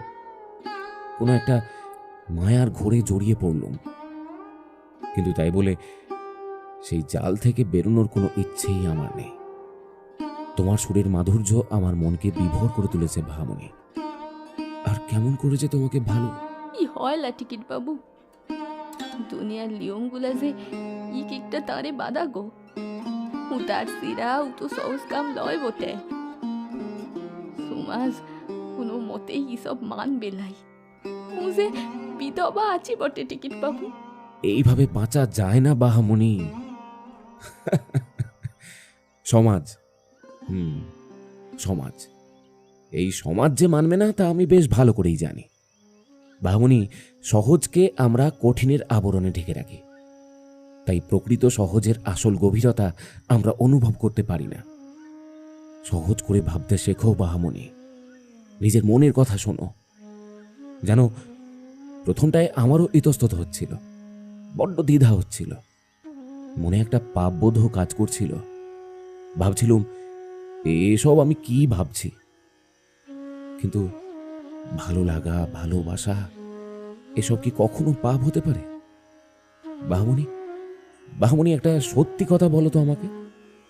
তোমার মনে আমার জন্য একটুও ভালোবাসা জন্মায়নি? চুপ করে থাকলো বাহামণি, বুকটা ডুকরে উঠল। কিভাবে সে সত্যটা প্রকাশ করবে মানুষটার কাছে? তার সাদা রঙের পৃথিবীতে সেও যে ধূসর হয়ে থাকতে পারছে না আর। বারে বারে তার অপ্রাপ্তির মন চলেছে একচিলতে রঙের অন্বেষণে। মানিকের কথাগুলো শুনে তার মনে ঘুমন্ত অপ্রাপ্তিগুলো যেন খানিক স্ফুলিঙ্গ আকার ধারণ করল। কিন্তু মনের আরেক কোণে সদা প্রহরী হয়ে বসে রয়েছে এক প্রবল আশঙ্কা। তার মনে ভেসে ওঠা এই কাল্পনিক রঙিন চিত্রপটের বাস্তবিক রূপদান যে কখনো সম্ভব নয়। তোমার এই নীরবতায় বুঝিয়ে দিচ্ছে যে আমার কথা সত্যি। বাহামণি, তোমার চোখেও আমি একই রকম ছবি দেখতে পাচ্ছি। তুমি মুখে কিছু না বললেও তোমার আচরণ সেই কথা বুঝিয়ে দিয়েছে। তোমার প্রতি রাতে আমাকে খাবার দিতে যাওয়ার সময় তোমার মনের গোপন সত্যিটা আমার চোখে ধরা পড়েছে। টিকিট বাবু, আর নিজেকে বেঁধে রাখতে পারে না বাহামণি। দুকুল ছাপিয়ে প্লাবন আসার মতোই তার দু চোখ ছলছল করে উঠে দু গাল হতে নেমে আসে অশ্রুধারা। ঠোঁট ও নাকের পাটা দুটো কেঁপে কেঁপে উঠতে থাকে। ভালো লাগা বুঝি এমনভাবেই ধরা পড়ে ভালো লাগার মানুষটির কাছে পরম ভালোবাসা হয়ে। এই অনুভূতি এই প্রথম উপলব্ধি করে বাহামণি। কিন্তু পরক্ষণেই বাস্তবের কঠিন সত্য মনে পড়তেই আঁতকে ওঠে সে। মোদের সাথ সে এক লয় টিকিট বাবু, কেউ মোদের মাইন বেলাই। গায়ের সবাই আপনাকে মানে, খুব ভালোবাসে। মানুষগুলো জানতে পারলে আপনাকে কেইটে ফেলবে। ওই সে বিধবা, এসব চাইলে মাম্মুকেও বাঁচতে দিবে নাই। ই হবার লয়। ভয় পেও না বাহামণি, ভয় পেও না, কিচ্ছুটি হবে না। সমাজের চলে আসা গতানুগতিক ধারার বাইরে গিয়ে কিছু করলেই তাকে সমাজ বহির্ভূত বলে। হয় আমরা সমাজ বহির্ভূত কাজই করলুম শুধুমাত্র ভালোবাসার জন্যে। ভেবো না, তোমাকে আমি কলকাতা নিয়ে যাব। আর দিন কয়েক যাক, বদলির আবেদন করব। আমার বাড়িতে ওসব জাতপাতের বালাই নেই। তুমি ওখানে গেলেই বুঝতে পারবে আমার পরিবার কেমন। টিকিট বাবু, আমি জানি বাহামণি, তোমার মন খুব চাইছে ওই উৎসবের মাঠে ছুটে যেতে, কিন্তু মন চাইলেও তুমি যেতে পারছো না। সবার সঙ্গে আনন্দে সামিল হতে পারছো না। তোমার সামনে আটকে থাকা এই কঠিন বেড়াজাল আর থাকবে না বাহামণি। তুমি তোমার মতো বাঁচবে, তোমার মতো করে এগিয়ে যাবে, তোমার মনের মতো করে আবার নতুন সুর বাঁধবে তোমার দিলরুবাতে। এই সমাজে আমরা না হয় এভাবেই কালিমালিপ্ত হলুম সকলের চোখে, তাতে ক্ষতি কি? লা টিকিট বাবু, এইভাবে ভরসা দিবেন লাই মুখে। মুই অপয়া আছি বুটে, জন্মের পর থেকে মুই পয়া লই টিকিট বাবু। জন্মের পর মাটরে খাইছি, কোনোকালে মোর বাপটো একটু সুখের মুখ থেকে লাই। মোর লিখে নিজের সুখটুকু উচ্চার করে দিচ্ছিল, সেই বাপটরে খাইছি, তারপর বটরেও খাইছি, তারেও ধরে রাখতে পারি লাই। ইকল নিজের কিচ্ছু লাই, তো এই পা মরিরে ভরসা দিবেন লাই টিকিট বাবু, ভরসা দিবেন লাই। মুই কাউকে শান্তি দিতে লারি, আর মুই তো আদিবাসী আনছি, এমন কথা কুয়ে আপনার জাত কুয়াইবেন লাই। টিকিট বাবু, দোহাই লাগি আপনার, আপনি এই ঘর থেকে চলে যান, চলে যান। আষাঢ়ের তপ্ত প্রখর বিকেল যেন নিজের চেহারার রূপ ধারণ করতে থাকে একটু একটু করে। দক্ষিণ পশ্চিম কোণ হতে কুণ্ডলি পাকানো মেঘরাজি আষাঢ়ের আকাশের স্বরূপত্ব নিয়ে হাজির হতে থাকে ধীরে ধীরে। ওদিকে বাহামণির মনের মধ্যে ঘনিয়ে ওঠা কৃষ্ণকায় মেঘরাজিও গুরুগম্ভীর গর্জন তুলেছে। মনের অভ্যন্তরে তার ঘনিয়ে আসা কালো মেঘের দল, বাইরে বর্ষমান অবিরত অশ্রুধারা। বাহামণির মনের সঙ্গে মানিকের মনও যেন একই রকমভাবে উদাসীন। তার মনেও যে সেই ঘনিয়ে আসা কালো মেঘের কারণে উঁকি দিচ্ছে ঝড়ের প্রাক পূর্বাভাস। খোলা মনে নির্মল আকাশে পাখির মতো উড়ে বেড়ানোর ইচ্ছা হলেও উপায় নেই। সমাজের কঠোর বদ্ধ খাঁচার ভেতরে আটকে থেকে তারা কেবলই দীর্ঘশ্বাস ফেলে চলে। আজকে গগন কালিমা লেগেছে গগনে, ওগো দিক দিগন্ত ঢাকি। আজকে আমরা কাঁদিয়া শুধাই সঘনে, ওগো আমরা খাঁচার পাখি। হৃদয়ে বন্ধু শুনো গো বন্ধু মোর, আজকে আসিল প্রলয় রাত্রি ঘোর। চিরদিবসের আলোক গেল কি মুছিয়া, চিরদিবসের আশ্বাস গেল ঘুচিয়া। দেবতার কৃপা আকাশের তলে, কোথা কিছু নাই বাকি। তোমা পানে চাই কাঁদিয়া শুধাই, আমরা খাঁচার পাখি। মা গো, বাহ, কি ভালো চোরাটো কাটলেন গো টিকিট বাবু। ছড়া না, কবিতা, রবি ঠাকুরের কবিতা। তোমার ভালো লেগেছে বুঝি? খুব। বেশ, তোমায় আরো শোনাবো, তবে আমাকে কিন্তু তোমার ওই দিলরুবাও শোনাতে হবে। আবদার করলুম। ভারী ভালো বাজাও তুমি বাহামণি। বাহামণি মানিকের পাঠ করা কবিতার মর্মার্থ বুঝতে না পারলেও এই কবিতা শুনে হঠাৎই কেমন করে যেন সে তার বাস্তবের কঠিন মাটি থেকে চলে গেল তার কল্পনার জগতে। কঠিন বাস্তব আর আকাঙ্ক্ষিত কল্পনার দ্বন্দ্ব চলতে চলতে পরক্ষণে কখন যে তারা একসময় মিলে মিশে একাকার হয়ে গেল, বাহামণি তা উপলব্ধিও করতে পারল না। যেমনটা মানিকের হয় বাহামণির হাতে বাজানো ওই দিলরুবার সুর শুনে, ঠিক বাহামণির ক্ষেত্রে তেমনটাই হলো। চোখের জল মুছে সামান্য হেসে সে বলে উঠল, শোনাবো টিকিট বাবু, নিশ্চয় শোনাবো। মুখে মুখে কলকাতা নিয়ে যাবে টিকিট বাবু? যাবো বাহামণি, যাবো তো। তোমায় নিয়ে গিয়ে দুজনে মিলে শহীদ মিনারের নিচে দাঁড়িয়ে তার নীরবে বলে চলা তিলোত্তমা নগরীর ইতিহাস শুনব। গঙ্গার ঘাটে বসে বয়ে চলা স্রোতেদের গল্প শুনব। বড় বড় ইমারত, স্থাপত্য, রাজপথ দেখে যখন তুমি অবাক হবে, আমি তখন সেই ইটের খাঁজে চাপা পড়ে থাকা রাজপথে থেকে যাওয়া অতীতের ধুলো মাখা পদচিহ্নের গল্প তোমায় শোনাবো। ওখানে কত গাড়ি ঘোড়া, পুরো দালান, গঙ্গা নদী, স্টিমার, সব সব দেখতে পাবো। সব পাবে, সব পাবে। ওই শহরটাতে আরো অনেক কিছু তোমাকে দেখাবো। মানিক অবাক হয়ে তাকায় বাহামণির মুখের দিকে। লক্ষ্য করে তার মুখ জুড়ে ফুটে উঠেছে এক উচ্ছ্বসিত প্রশান্তিময় হাসি। এই হাসিটাই তো সে দেখতে চেয়েছিল, যা এতদিন কখনো দেখেনি। বরং সে বাহামণির দিলরুবায় শুনে এসেছে কেবলই বেদনা ভরা রাগ রাগিনীর ঝঙ্কার। বাহামণির এই প্রফুল্লতায় তার মনটাও ভরে ওঠে অফুরান খুশিতে। বাহামণির খোঁপার দিকে চোখ পড়তেই সে বলে ওঠে, বাহামণি, তোমার খোঁপার ফুলটা খুলে যাচ্ছে, ওটাকে খুলতে দিও না। ওটা থাকাতে তোমাকে ভারী সুন্দর লাগছে। আকাশে মেঘ জমিনছে, ঝড় বাদলা এখুনি উঠল বলে। মা চইলে আসবে, লোকেরা। আরে এখনো তো আসেনি, কেউ না দেখা পর্যন্ত না হয় থাকুক। বাহামণি কাঠগোলাপটাকে খোপা থেকে না খুলে আটকে দেয় ভালো করে। সে যেন কিছু বিশ্বাসই করতে পারছে না। এসব কি ঘটে চলেছে তার সঙ্গে, যেন সে এক স্বপ্নের ঘোরের মধ্যে বিচরণ করছে। হঠাৎই সাইকেলের ঘণ্টির শব্দ। চিঠি আছে, কলকাতা থেকে চিঠি আছে গো। কলকাতা নামটা শুনেই মানিক তড়িঘড়ি করে বেরিয়ে এলো ঘর থেকে। কলকাতা থেকে চিঠি? আপনি কি মানিকচন্দ্র সাধু খাঁ? আগে হ্যাঁ, আমি মানিকচন্দ্র সাধু খাঁ। বাহামণি কিন্তু ঘর থেকে বেরোয় না। চৌঘাটের ভিতরে দরজার আড়ালে দাঁড়িয়ে কৌতূহলী মনে চেয়ে থাকে আঙিনার দিকে। ভয় পায়, পাছে কেউ যদি তাকে দেখে ফেলে তাহলে সর্বনাশ হতে আর বাকি থাকবে না। বহুদিন পর আজ তার মুখে হাসির রেখা ফুটে উঠেছে, যেন এক অন্যরকম খুশি তার হৃদয়কে স্পর্শ করেছে। কিন্তু এত আশা, এত আনন্দ কিসের? সেই তো প্রতিবারের মতো ভয়ঙ্কর নিয়তি এসে কড়া নাড়বে তার ভাগ্যের দরজাতে। আশঙ্কায় মুখটা ম্লান হয়ে আসে বাহামণির। মানিক পিয়নের কাছ থেকে পত্র নিয়ে ফিরে যায় বাহামণির ঘরে।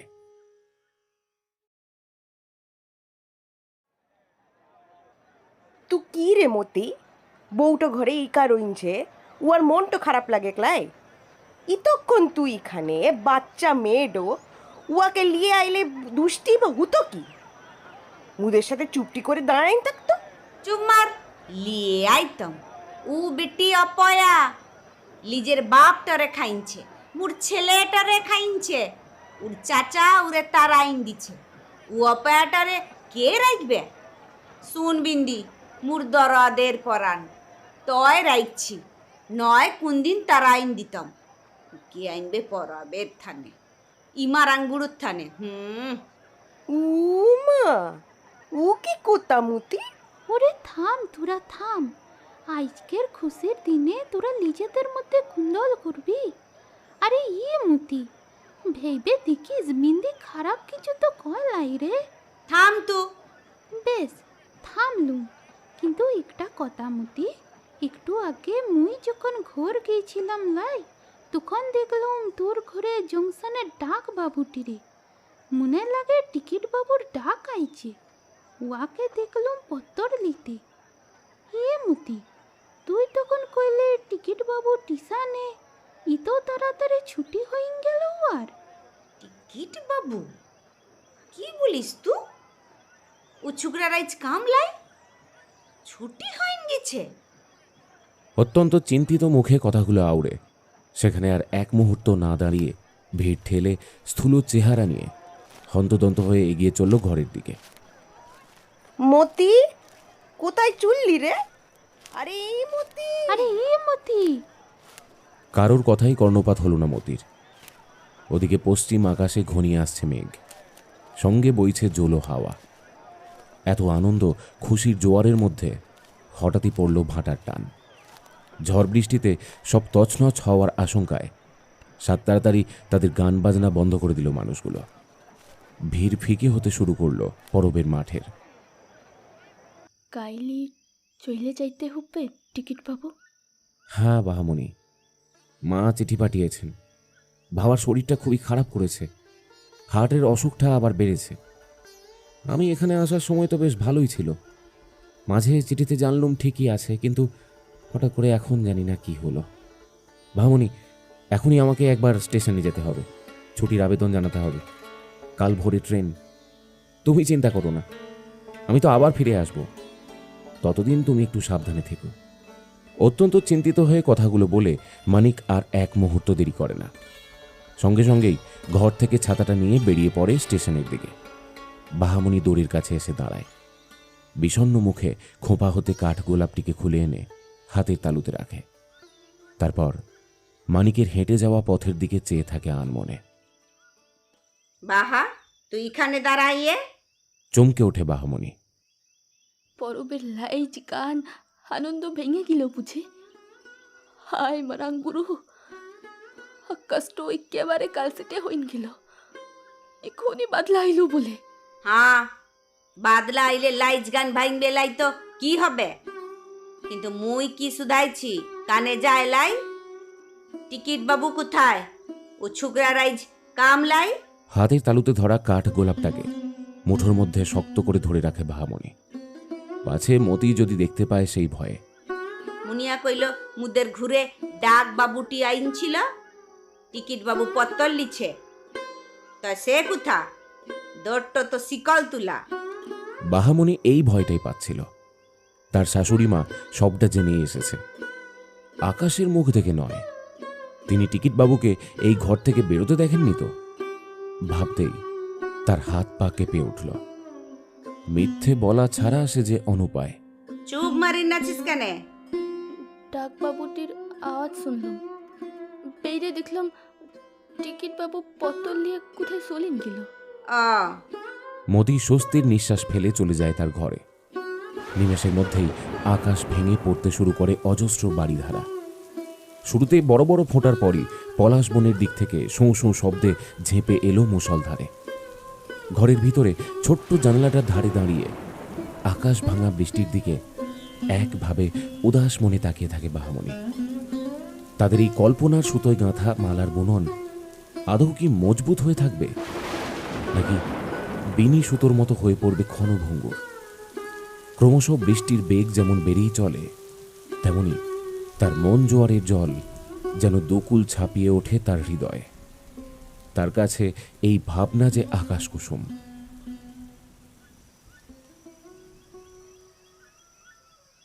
মন খারাপ করো না বাহামণি, বাবার শরীরটা ঠিক হয়ে উঠুক, আমি আবার ফিরবো এই গায়ে। আমাকে যে ফিরতে হবেই, আমার কাজের জন্য ফিরতে হবে, তোমার জন্য ফিরতে হবে। একদম চিন্তা করো না।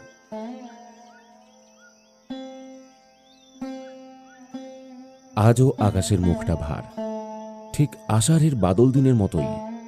কাল বিকেলে মুষলধারে ও সারা রাত টিপটিপ করে ঝরার পর আজ ভোরের দিকে বৃষ্টি ক্ষান্ত হয়েছে সবে। ভোরের বেলা মানিকের বিদায় বেলায় নিজেকে লুকিয়ে পথের 3 মাথার মোড়ে বড় বটগাছটার কাছে তাকে বিদায় জানাতে এসেছে বাহামণি। মুখে মুখে ফুইলে যাইবেন লাই তো টিকিট বাবু? কি বলছো বাহামণি, এইভাবে বলো না। আহারে ভুলবো কেন? নতুন করে বাঁচার ভরসা তো আমিই তোমাকে দিয়েছি, তুমি একদম ভেবো না। আমি ওদিকটা বুঝে সামলে নিয়ে খুব শিগগিরই ফিরে আসছি। আপাতত দিন 7 ছুটি নিয়েছি, ফিরে এসে যা করার করবো। কি কি কইছেন টিকিট বাবু? ফিরে এসেই?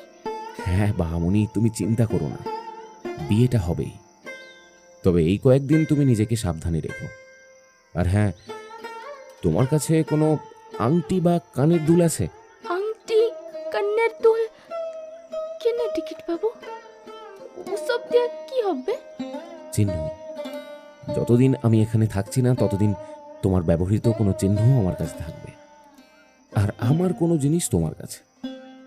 দেখবে আমরা সামনে না থাকলেও সেগুলোকে দেখলে মনে হবে যে আমরা একে অপরের কাছাকাছি আছি। টিকিট বাবু? বাহামণি, এই তোমাকে আমার ব্যবহার করা কি জিনিস দিই বলো তো? দাঁড়াও, হ্যাঁ এই না। বলেই মানিক তার জামার পকেট থেকে তার কলমটা বের করে বাহামণির হাতে দেয়। এই না, এটা তোমার কাছে রেখো। দেখবে যখনই আমার কথা মনে পড়বে মনে হবে আমি সামনেই আছি, বুঝলে? নাও, এবার তোমার কিছু আমাকে দাও। বাহামণি ভেবে পায় না তার স্মারক চিহ্ন হিসেবে সে কি দেবে তার টিকিট বাবুকে। তার কাছে যে তেমন কিছুই নেই, সে যে নিঃস্ব। কিছুক্ষণ দাঁড়িয়ে থেকে কি একটা ভেবেই আবার ছুটে যায় তার ঘরের পথের দিকে। বাহামণি! কিছুক্ষণ পরে বাহামণি আবার দৌড়াতে দৌড়াতে ফিরে এলো, হাতে ধরা কাপড়ে মোড়া কিছু একটা নিয়ে। কি এটা? এটা দেখে মোর কথা মনে পড়বে মোর টিকিট বাবু। মনে হবে বাহামণি তো আছে তার টিকিট বাবুর সামনে। বলতে বলতে বাহামণি তার প্রিয় দিলরুবাকে তুলে দিল মানিকের হাতে। তার বাবার দেওয়া সবচেয়ে প্রিয় ও মূল্যবান জিনিসটা আজ এই প্রথম নিজের কাজ ছাড়া করল সে। 2 চোখ ছলছল করে উঠল। বাবা বলেছিল শত কষ্ট আসুক তবু কোনোদিন এই দিলরুবাকে যেন তার কাজ ছাড়া না করে। কিন্তু বাহামণির মনে হলো তার কাছে তেমন কিছুই নেই যে টিকিটবাবুকে সে দেবে, আর এর থেকে বড় স্মৃতিচিহ্ন হিসেবে আর যে কিছুই হতে পারে না।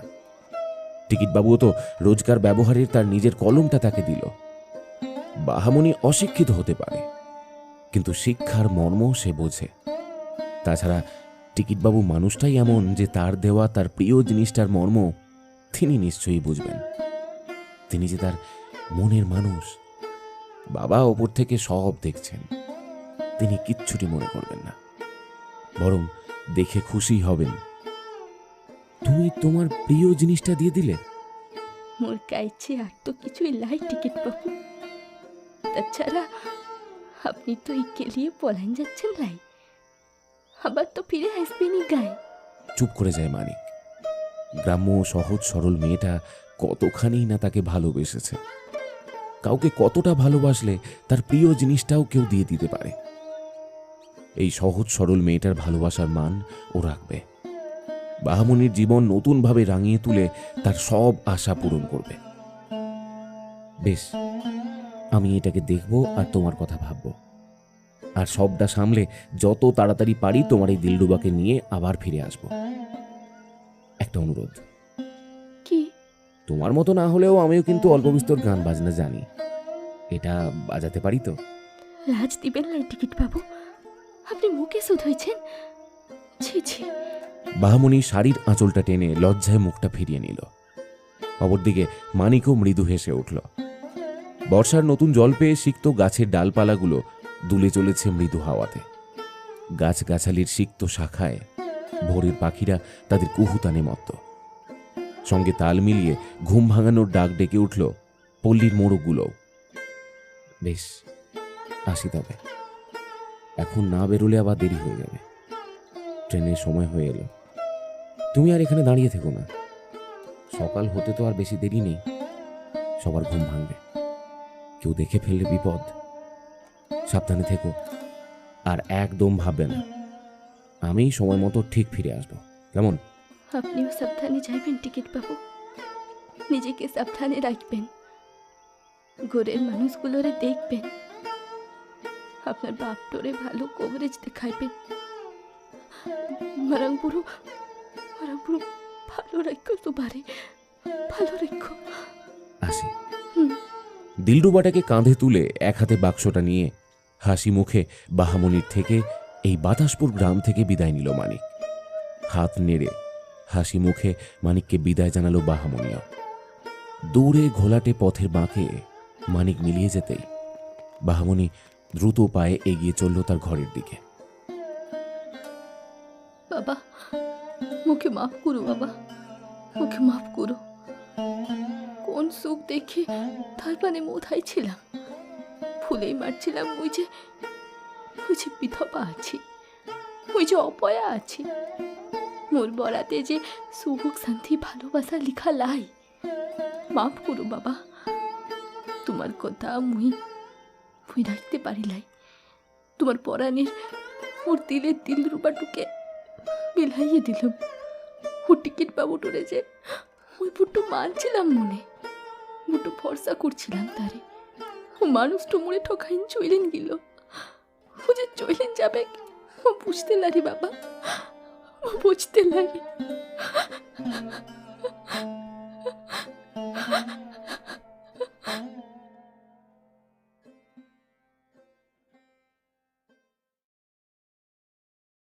প্রায় মাস দুয়েক হয়ে গেল মানিকের দেখা নেই। সেই যে আষাঢ়ের এক ভোরে বাহামণিকে বিদায় জানিয়ে এই গ্রাম থেকে সপ্তাহখানিকের জন্য সে বিদায় নিয়েছিল, আর ফিরে আসেনি। তার দেওয়া কলমটাকে আঁকড়ে ধরে দিনের পর দিন, রাতের পর রাত একাকী কেঁদে কাটাতে থাকে বাহামণি। ওদিকে শাশুড়ি মায়ের কাছে তার দিলরুবার হঠাৎ অনুপস্থিতির কৈফিয়ত তাকে দিতেই হয়, যার ফলস্বরূপ প্রাপ্তি ঘটে এক রাস কটূক্তি। প্রবল যন্ত্রণায় দগ্ধ হতে থাকে বাহামণি। সময় কাটতে থাকে নিজের ছন্দে। সমস্ত আশা, আকাঙ্ক্ষা, স্বপ্ন, ভরসা সব কিছুকে অতি কষ্টে সংবরণ করে ফিরে যেতে শুরু করে শূন্য একাকিত্ব ভরা তার যন্ত্রণাদায়ক বাস্তব জীবনে। কিন্তু সেই জীবনে তার দিলরুবা সঙ্গী হয়ে থাকলেও এখন যে সে তার প্রাণের সঙ্গীকে হারিয়েছে নিজেরই ভুলে, নিজেরই কারণে। জীবনে সুখ, শান্তি, আশা, আকাঙ্ক্ষা, ভালোবাসারা এতটাও সহজলভ্য নয় যতটা মানুষ মনে করে। যতক্ষণ না নিয়তির কক্ষপথে চলতে চলতে ভাগ্যের চাকা ঘুরে আসছে, ততক্ষণ সেসব কেউ লাভ করতে পারে না। আর বাহামণির ক্ষেত্রে হয়তো তা নয়। তার নিয়তি যে বরাবরই বড্ড নিষ্ঠুর, তাই সবসময় বাহামণি পরাজিত হয়ে এসেছে তার নিয়তির কাছে। হার স্বীকার করতে হয়েছে বারবার। এবারেও তার অন্যথা হলো না। অপরদিকে পরিস্থিতির শিকার হয়েছে মানিক। এক চরম শোকের মুখে সে পতিত হয়েছে। বহু চেষ্টার পরেও মানিকের বাবাকে বাঁচানো যায়নি। দিন দুয়েকের মাথাতেই হৃদরোগে আক্রান্ত হয়ে তিনি মারা গেছেন। তারপর বাবার শেষকৃত্য সম্পন্ন হতে না হতেই আরও তীব্র শোকাবহের কঠিন পরিস্থিতি নেমে এসেছে মানিকের জীবনে। বাবার শেষ নিঃশ্বাস ত্যাগের দিন 20 মধ্যেই মানিককে একা করে দিয়ে পরপারের উদ্দেশ্যে পাড়ি দিয়েছে তার মাও। বাবার আকস্মিক মৃত্যু তিনি মেনে নিতে পারেননি। তাই তাঁর মৃত্যুর পর থেকেই মানিকের মায়ের শারীরিক অবস্থাও খারাপ হতে শুরু করে। এক রাতে ঘুমের মধ্যেই চিরদিনের মতো তার শ্বাসক্রিয়া বন্ধ হয়ে যায়।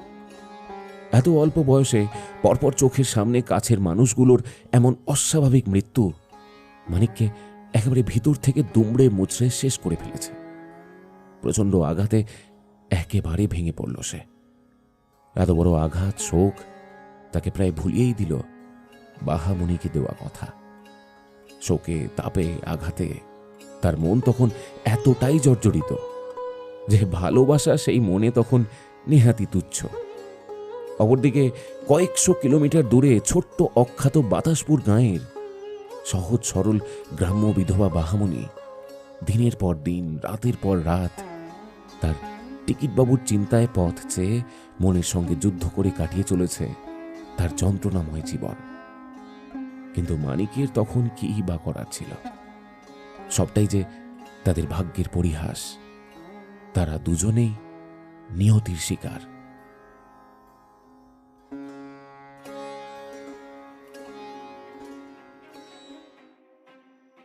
পুরার মুখী ইতো বিহা মিয়া ছিলা তু রং জুড়াইবে গায়ে, চুরি পইরে খুপায় ফুল গুইজে লাজবি তু সে দিনটাতেই মোর মনে আইছিল যে ই বেটি নষ্টা চরিত্রের।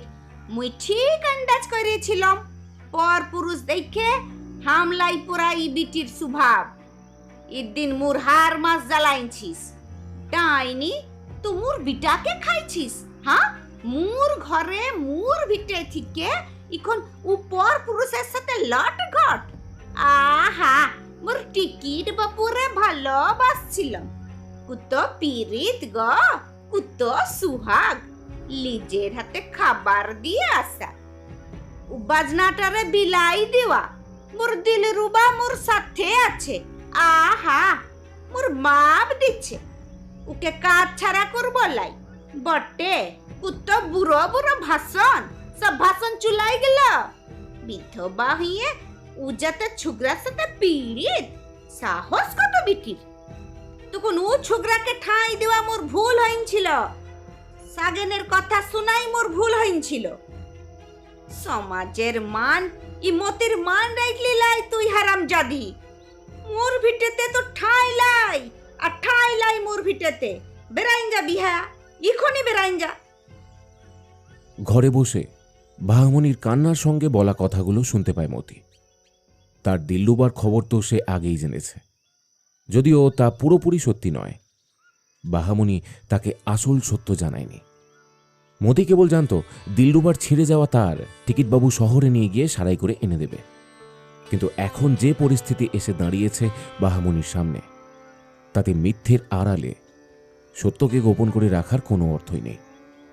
ধরে রাখার মতো কোনো অবশিষ্টাংশই পড়ে নেই আর। যা আছে তা হলো অনুশোচনা। তার দিল্লুবাকে যে সে তার কাজ ছাড়া নিজেই করেছে। ভালোবাসার প্রতি বিশ্বাস রেখে সে ভালোবাসাকেই হারিয়ে ফেলেছে। আজ যেন বাহামণির মন প্রাণ ভাবনার সঙ্গে মিলে গেছে প্রকৃতির চরিত্র।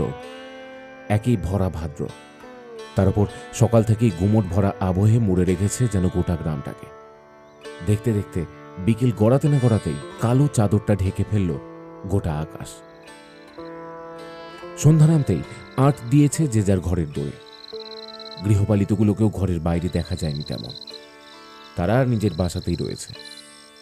মতি তার কর্কশ স্বরে বাহমণিকে নানা মন্দ বিশেষণের কটুবাক্যে ভূষিত করতে করতে টেনে ধরে বাহমণির চুলের মুঠি, তারপর টেনে হিঁচড়ে বের করে আনে ঘরের দাওয়ার উপরে। কি হলো বিহা বিটি এখনো দাঁড়াই নাছিস? আর কুত্তগুলো পুরুষ বিটার মাথা খাইবি তু? ই গায়ে থাকলে সুপ খাইন ফেলবি ডাইনি, সুপ খাইন ফেলবি। এখনই চলিন যা, বেড়াইন যা। হারাম জাদি, যেদিক পানে চুক যাবে চলিন যা, দূর হ। অন্ধকারে দাওয়ায় বাঁশের খুঁড়িটার সামনে দাঁড়িয়ে বাহমণি, চোখ মুখ শুষ্ক। আজ তার চোখে জলের রেখা নেই এতটুকু, মুখে নেই কোনো প্রতিবাদের ভাষা। মোদির ফের তিরস্কারের ধমকানিতে বাহমণি আর সেখানে দাঁড়িয়ে না থেকে নীরব হয়ে অন্ধকারের মধ্যে অপর দিকের পথ ধরে ধীর পায়ে। দৌড়াটা মানুষগুলোর কানে পৌঁছালেও না বাহমণির ওপর মতির এই তিরস্কারপূর্ণ প্রবল কর্কশ স্বর। কেউ জানতেও পারল না এই ঝড় বাদলের রাতে ঘন আঁধারে তিরস্কৃত হয়ে বাহমণি চিরদিনের মতো এই গ্রাম ছেড়ে চলল নাম না জানা ঠিকানার উদ্দেশ্যে। কেবল যেন গৃহপালিতগুলোরই কানে গিয়ে পৌঁছালো এই হৃদয়হীন নির্মম অমানবিকতার করুণ ধ্বনি। মোরগ ছাগল শুকরগুলো বারে বারে ডেকে উঠল পাশের দরমার ঘর হতে। কিন্তু এই কলঙ্ক যন্ত্রণা নিয়ে বাহমণি যাবেই বা কোথায়? তার তো কেউই নেই। আপন বলে যারা ছিল, সে যাদের আপন ভেবেছিল, সকলেই তো তাকে সম্পূর্ণ একা করে চলে গেছে হাজার হাজার মাইল দূরে। সেখান থেকে তারা ফিরবে না কোনো কালে। হঠাৎই চলার পথে থমকে দাঁড়ায় বাহমণি। তার মনে শেষবারের জন্য প্রশ্ন জেগে ওঠে, তবে কি সে গিয়ে দাঁড়াবে একবার তার টিকিট বাবুর সামনে? তার ফিরে না আসার কারণ জানতে চাইবে। যে কারণে তার বাড়ি যাওয়া, সেই মানুষগুলো ঠিক আছে তো? টিকিট বাবু নিজে ঠিক আছে তো? সে তো কেবল নিজের দিকটাই ভেবেছে, অপর মানুষটির দিক থেকে একবারও তো ভাবেনি। সে এখনই যাবে তার টিকিট বাবুর কাছে, কিন্তু সে যাবে কিভাবে? আটপৌরে একটা গ্রাম্য মেয়ে এত দূর থেকে ওই চাকচিক্যপূর্ণ শহরে হাজারো মানুষের ভিড়ের মধ্যে কোথায় গিয়ে খুঁজবে তার টিকিট বাবুকে? একা যাবেই বা কিভাবে? হঠাৎই স্টেশনের দিকের পথ ধরে দ্রুত চলতে থাকে বাহমণি। সেখানে পৌঁছে প্রথমে স্টেশন মাস্টারের কাছে ঠিকানা নেবে, তারপর ট্রেন ধরে পৌঁছাবে সেই ঠিকানায়। মনে এক অদ্ভুত জোর আর সাহস আসে বাহমণির। মনে পড়ে যায় টিকিট বাবুর কথা। তিনি বলেছিলেন মনে সাহস আনতে। সকল যন্ত্রণা ভুলে গিয়ে আবারও বাহমণির আশায় বাঁধে বুক। মনে একরাশ আশা আর সাহস নিয়ে সে এগিয়ে চলে টিকিট বাবুর অচেনা ঠিকানার উদ্দেশ্যে। এতক্ষণের গোমট ভাবের বদলে এবার বাহমণির শরীরে স্পর্শ অনুভূত হয় শীতল বাতাসের। নিমেষের মধ্যেই শোঁ শোঁ শব্দে দমকা মাতাল হাওয়া বইতে শুরু করে প্রকৃতি জুড়ে। গাছেদের শাখাগুলোও সামিল হয় সেই ঝোড়ো মাতাল হাওয়ার সঙ্গে। বাহমণি তা দেখে প্রাণপণ ছুটতে শুরু করে স্টেশনের পথ ধরে। হঠাৎই কয়েক মুহূর্তের জন্য চোখ ধাঁধানো এক ঝলকানো আলোয় ভরে ওঠে চারিধার। এ যেন রাতের আঁধার নয়, আলোয় ভরা দিন। এই আলোর ঝিলিক খেলা মাত্র কানের পর্দা ফাটানো এক বিকট আওয়াজ গর্জে ওঠে সমগ্র চরাচর জুড়ে।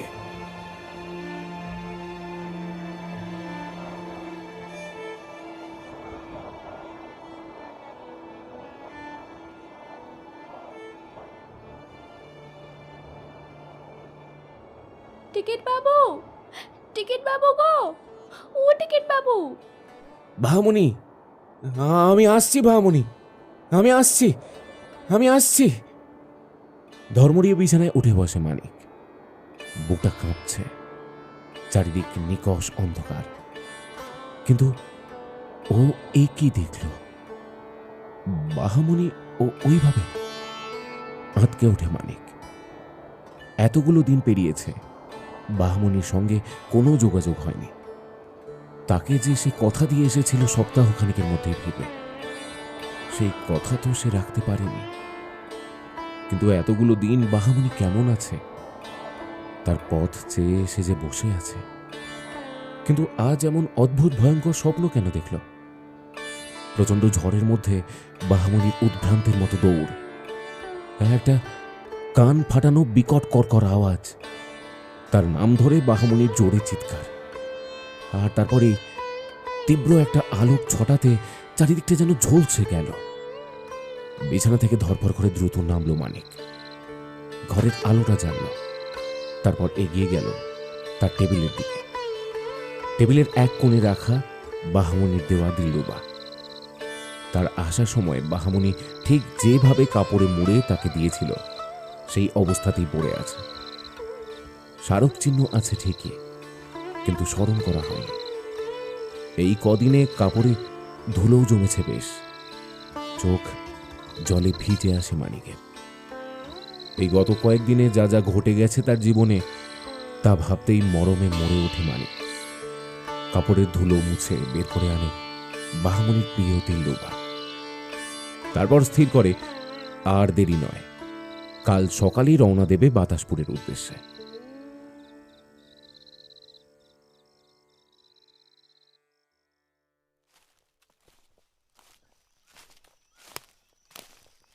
বাড়িটার কাছে গিয়ে চলার গতি ধীর করল মানিক। সারা পল্লীটা জুড়েই কেমন যেন একটা থমথমে ভাব। মানিক চারিদিক ঘুরে সন্দিগ্ধ চোখে নিরীক্ষণ করতে করতে দিলরুবা আর বাক্সটা নিয়ে ধীর পায়ে এগোতে থাকলো বাহামণির ঘরের দিকে। বাইরে থেকেই বোঝা যাচ্ছে সেই ঘরে আলো জ্বলেনি, উঠোনে ঝাঁট পড়েনি। উঠোন জুড়ে কাদা মাটিতে এঁটে আছে গাছের শুষ্ক হলুদ পাতা। এখানে এসে মানিক বেশ বুঝেছে গতকাল রাতে সত্যিই ঝড় বাদল হয়েছিল। কিন্তু সেই দুঃস্বপ্নটা, খানিক কেঁপে ওঠে তার বুকটা। বাহামণির ঘরের দিকে পা বাড়াতেই মানিকের কানে যেন আবারও ভেসে আসে সেই চেনা স্বরের ডাকটা। গতরাতের স্বপ্নের মতো সেই ডাক শুনে যেন মুহূর্তের মধ্যে আচমকাই কোনো একটা আবেশে মিশে গেল মানিক। সে সাড়া দিল তার বাহামণির ডাকে।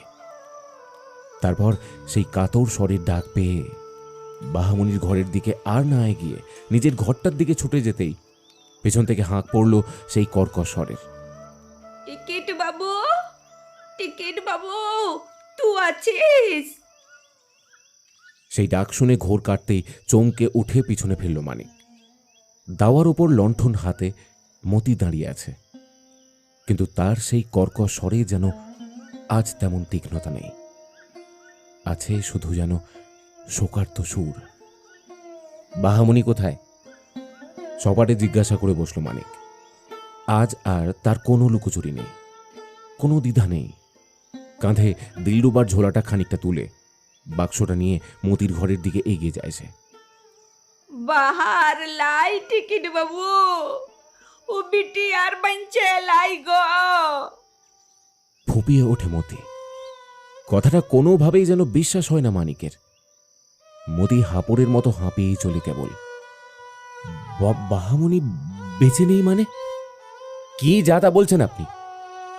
হ টিকিট বাবু, হ মু হ কোথায় কইছি, ও বিটি আর ই জগতে লাই গো। মু দোষী, মোর লিগেই সব হইছে, মোর লিগেই ও বিটিটা।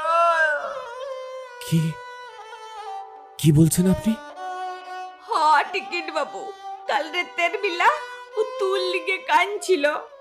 তোরা দুজন দুজনরে ভালোবাসিস, এটা জানার পর মুল্লি যে রে সামলাইতে পারিলাই রে টিকিট বাবু। ও বিটিরে মুল্লি যে হাইতে, মুল্লি যে হাইতে ই বিটা থেকে সারা জীবনের লিগে তার আইন দিছিল ও বদলা রাতে। এরপর একটা বিকট শব্দ হইল, বুকটা কাঁপিন উঠল। ও সাগেন বিন্দিরা ঘরের পুকুর হইতে দেখছিল বাহাকে টিসানের দিকে ছুটতে। তার চিল্লানির সাথে সাথে বিকট শব্দ ওরা শুনছিল। বাদলা থামতে মুরা গিয়ে দেখি উঠানের গাছপাতা ঝলসাইন গেছে, কিন্তু বাহালাই টিকিট বাবু, বাহালাই, বাহালাই গো টিকিট বাবু, বাহালাই। ফুঁপিয়ে ফুঁপিয়ে কথাগুলো বলে মাটিতে বসে পড়ে কপালে হাত দিয়ে অঝরে কেঁদে চলল মতি। আত্মদংশনে দংশিত করতে থাকে নিজেকে। কোনদিন বিটিটা সুখের মুখ দেখলো লাই। কুত গাল পাড়ছি, কুত দুষছি, উপাজনা লিয়ে কুত কুথা শুনাইছি। বিটি কোনদিন কোনো কুথা কয় লাই। মুই লিজে হাতে মারছি, হা হা মোর লিজে হাতে মারছি। বারে বা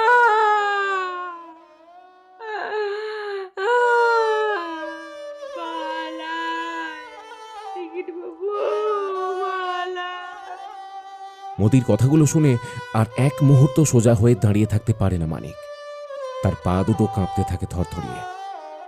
গতকাল রাতে তার চোখে ভেসে ওঠা ওই দুঃস্বপ্ন আসলে সত্য হয়ে ধরা দিয়েছে তার সামনে। কাল রাতে তার চোখে যে দৃশ্য দুঃস্বপ্নের ছবি হয়ে ফুটে উঠেছিল তা এখন অক্ষরে অক্ষরে সত্যি। সেই ভয়ঙ্কর সত্যিকে কোনো মতেই মানতে পারল না মানিক। কিছুক্ষণ স্থির হয়ে দাঁড়িয়ে একভাবে তাকিয়ে রইল বাহামনির ঘরের দরজাটার দিকে। তার চোখে ভাসছে ধূসর মলিন থান পরে বাহামনি বসে আছে নিজের ঘরের বিছানাটায়, যেখানে সে আড়াল হতে প্রথম বাদ্যরত অবস্থায় দেখেছিল বাহামনিকে। শ্যামলা মুখের কাজল কালো জলজলে মায়া ভরা চোখে এক রাশ প্রশ্ন নিয়ে বাহামনি চেয়ে রয়েছে তার মুখের দিকে। কোলের মধ্যে নিয়ে বসে আছে তার সঙ্গী দিলরুবাকে, আর তাতে সে তুলে চলেছে সুরের ঝংকার। টিকিট বাবু, টিকিট বাবু। মতির ডাকে কল্পনার জগৎ হতে বাস্তবতার কঠিন মাটিতে ফিরল মানিক। বাহামনির এমন অকাল পঞ্চত্ব লাভ কিছুতেই মেনে নিতে পারে না। কি কইছেন কি টিকিট বাবু? এখান থেকে চলে যাবেন একেবারে? কি আর করব, ভাবনায় তো তেমনটা লেখা ছিল না। লেখা ছিল বরাতে। সকলেই একসঙ্গে আমায় ছেড়ে চলে গেল। এখানে থাকতে আর এক মুহূর্ত আমার মন সায় দিচ্ছে না, তাই এখানকার কাজটাও আমাকে ছাড়তেই হবে। তাছাড়া কলকাতা থেকে রোজগার এই যাতায়াত মোটেও সম্ভব নয়, আর আর বাতাসপুরেও কিছুতেই থাকতে পারবো না আমি। তাই কিন্তু টিকিট বাবু, একটু রাইতে আপনি কোথায় যাইবেন? আজকে রাইত এখানে কাইটে কাল সকালে না হয়। আমার কথা ভাববেন না, দেখি বাস পাওয়া যায় কিনা, না হলে জংশন থেকে রাতের ট্রেন ধরে নেব। ইতো রাতে জংশন যাবার বাস পাবেন লাই টিকিট বাবু। মুই কইছিলাম ও ঘরটা তো আপনার আছে বটে, একটা রাতের ব্যাপার, ওখানে রাইত কাটাইয়ে। মানিক পাশ ফিরে খড়ের চালার ছোট্ট মাটির ঘরটার দিকে তাকালো, যে ঘরটার টিমটিমে লণ্ঠনের আলোয় মানিক প্রথম দেখেছিল ঘন শ্যামলা বর্ণের সেই অপরিণত বয়সের বাহামনিকে, যার কাজল কালো উজ্জ্বল দু চোখের ভাষায় লেখা ছিল না বলতে পারা কত লুকোনো কথা। তার পরনের সাদা থানের আড়ালে লুকিয়েছিল কতই না রঙের খেলা, যার হাতের জাদুতে বেজে উঠত রাগ রাগিনীর সুর তাল ছন্দরা, যে তার কষ্ট হবে জেনে তার জন্য নিজের হাতে তৈরি করে খাবার নিয়ে গিয়েছিল। মানিকের বুকটা মোচড় দিয়ে ওঠে, চোখ দুটো জলে ভিজে আসছে। ঘরটা কেমন নিষ্প্রাণ হয়ে পাষাণের মতো দাঁড়িয়ে আছে নিথরভাবে। তবে কি এই ছিল তার নিয়তিতে, যাকে সে ভরসা জুগিয়েছিল, সাহস জুগিয়েছিল নতুনভাবে বাঁচার, নতুন জীবনের স্বপ্ন দেখার? সে নিজেই তাকে ফেলে চলে গেল। ঈশ্বর প্রকৃতিও বুঝে তাদের ভাবনার বিপক্ষে, না হলে এমনটা ঘটবেই বা কেন? এই জগতে আজ সে সম্পূর্ণ একা। কাঁধে ধরা কাপড় মোড়ানো দিলডুবাটার গায়ে হাত বুলল মানিক। চোখ থেকে দুফোঁটা নোনা জল বেরিয়ে টুপ করে পড়ল আবৃত দিলডুবার কাপড়ের উপরে। মতি লণ্ঠনটা হাতে নিয়ে এগিয়ে গিয়ে খুলে দেয় মানিকের ঘরের দরজা। তারপর লণ্ঠনটা ঘরের সামনে রেখে চলে যায় নিজের ঘরে, মানিকের জন্য রাতের কিছু খাবার জোগাড় করার জন্য। মানিক চোখ মুছে পা বাড়িয়ে ধীরে ধীরে প্রবেশ করল তার ঘরে। বাক্সটা রেখে লণ্ঠনটা তুলে ঘরে প্রবেশ করতেই দেখল ঘরটা ঠিক আগের মতোই পরিপাটি করে গোছানো, যেমন সে থাকাকালীন গোছানো থাকতো তেমনই। কোথাও এতটুকু ধুলোর রেখা মাত্র নেই। আবারও বুকটা ডুকরে উঠল মানিকের। মেয়েটা কতটা যত্ন করত তাকে। তার এতদিনের অনুপস্থিতিতেও মেয়েটা প্রতিদিনই ঘরটা ঠিক আগের মতোই পরিষ্কার পরিচ্ছন্ন করে রেখেছে। কত না আশা এসেছিল। একটা দীর্ঘ নিঃশ্বাস ছেড়ে কাঁধ থেকে দিলরুবাটাকে নামিয়ে বিছানার উপর রেখে বসল সেখানে। আর সে কিসের জন্যই বা বাঁচবে, কাদেরকে নিয়ে বাঁচবে?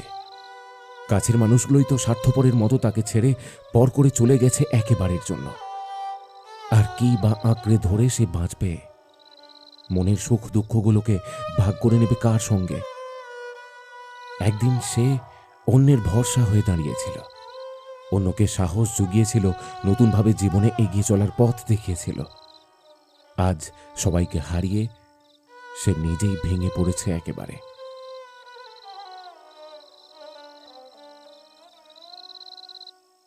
মানিক বিছানায় বসে হাতের মুঠোর মধ্যে শক্ত করে টেনে ধরল বিছানার চাদরটা।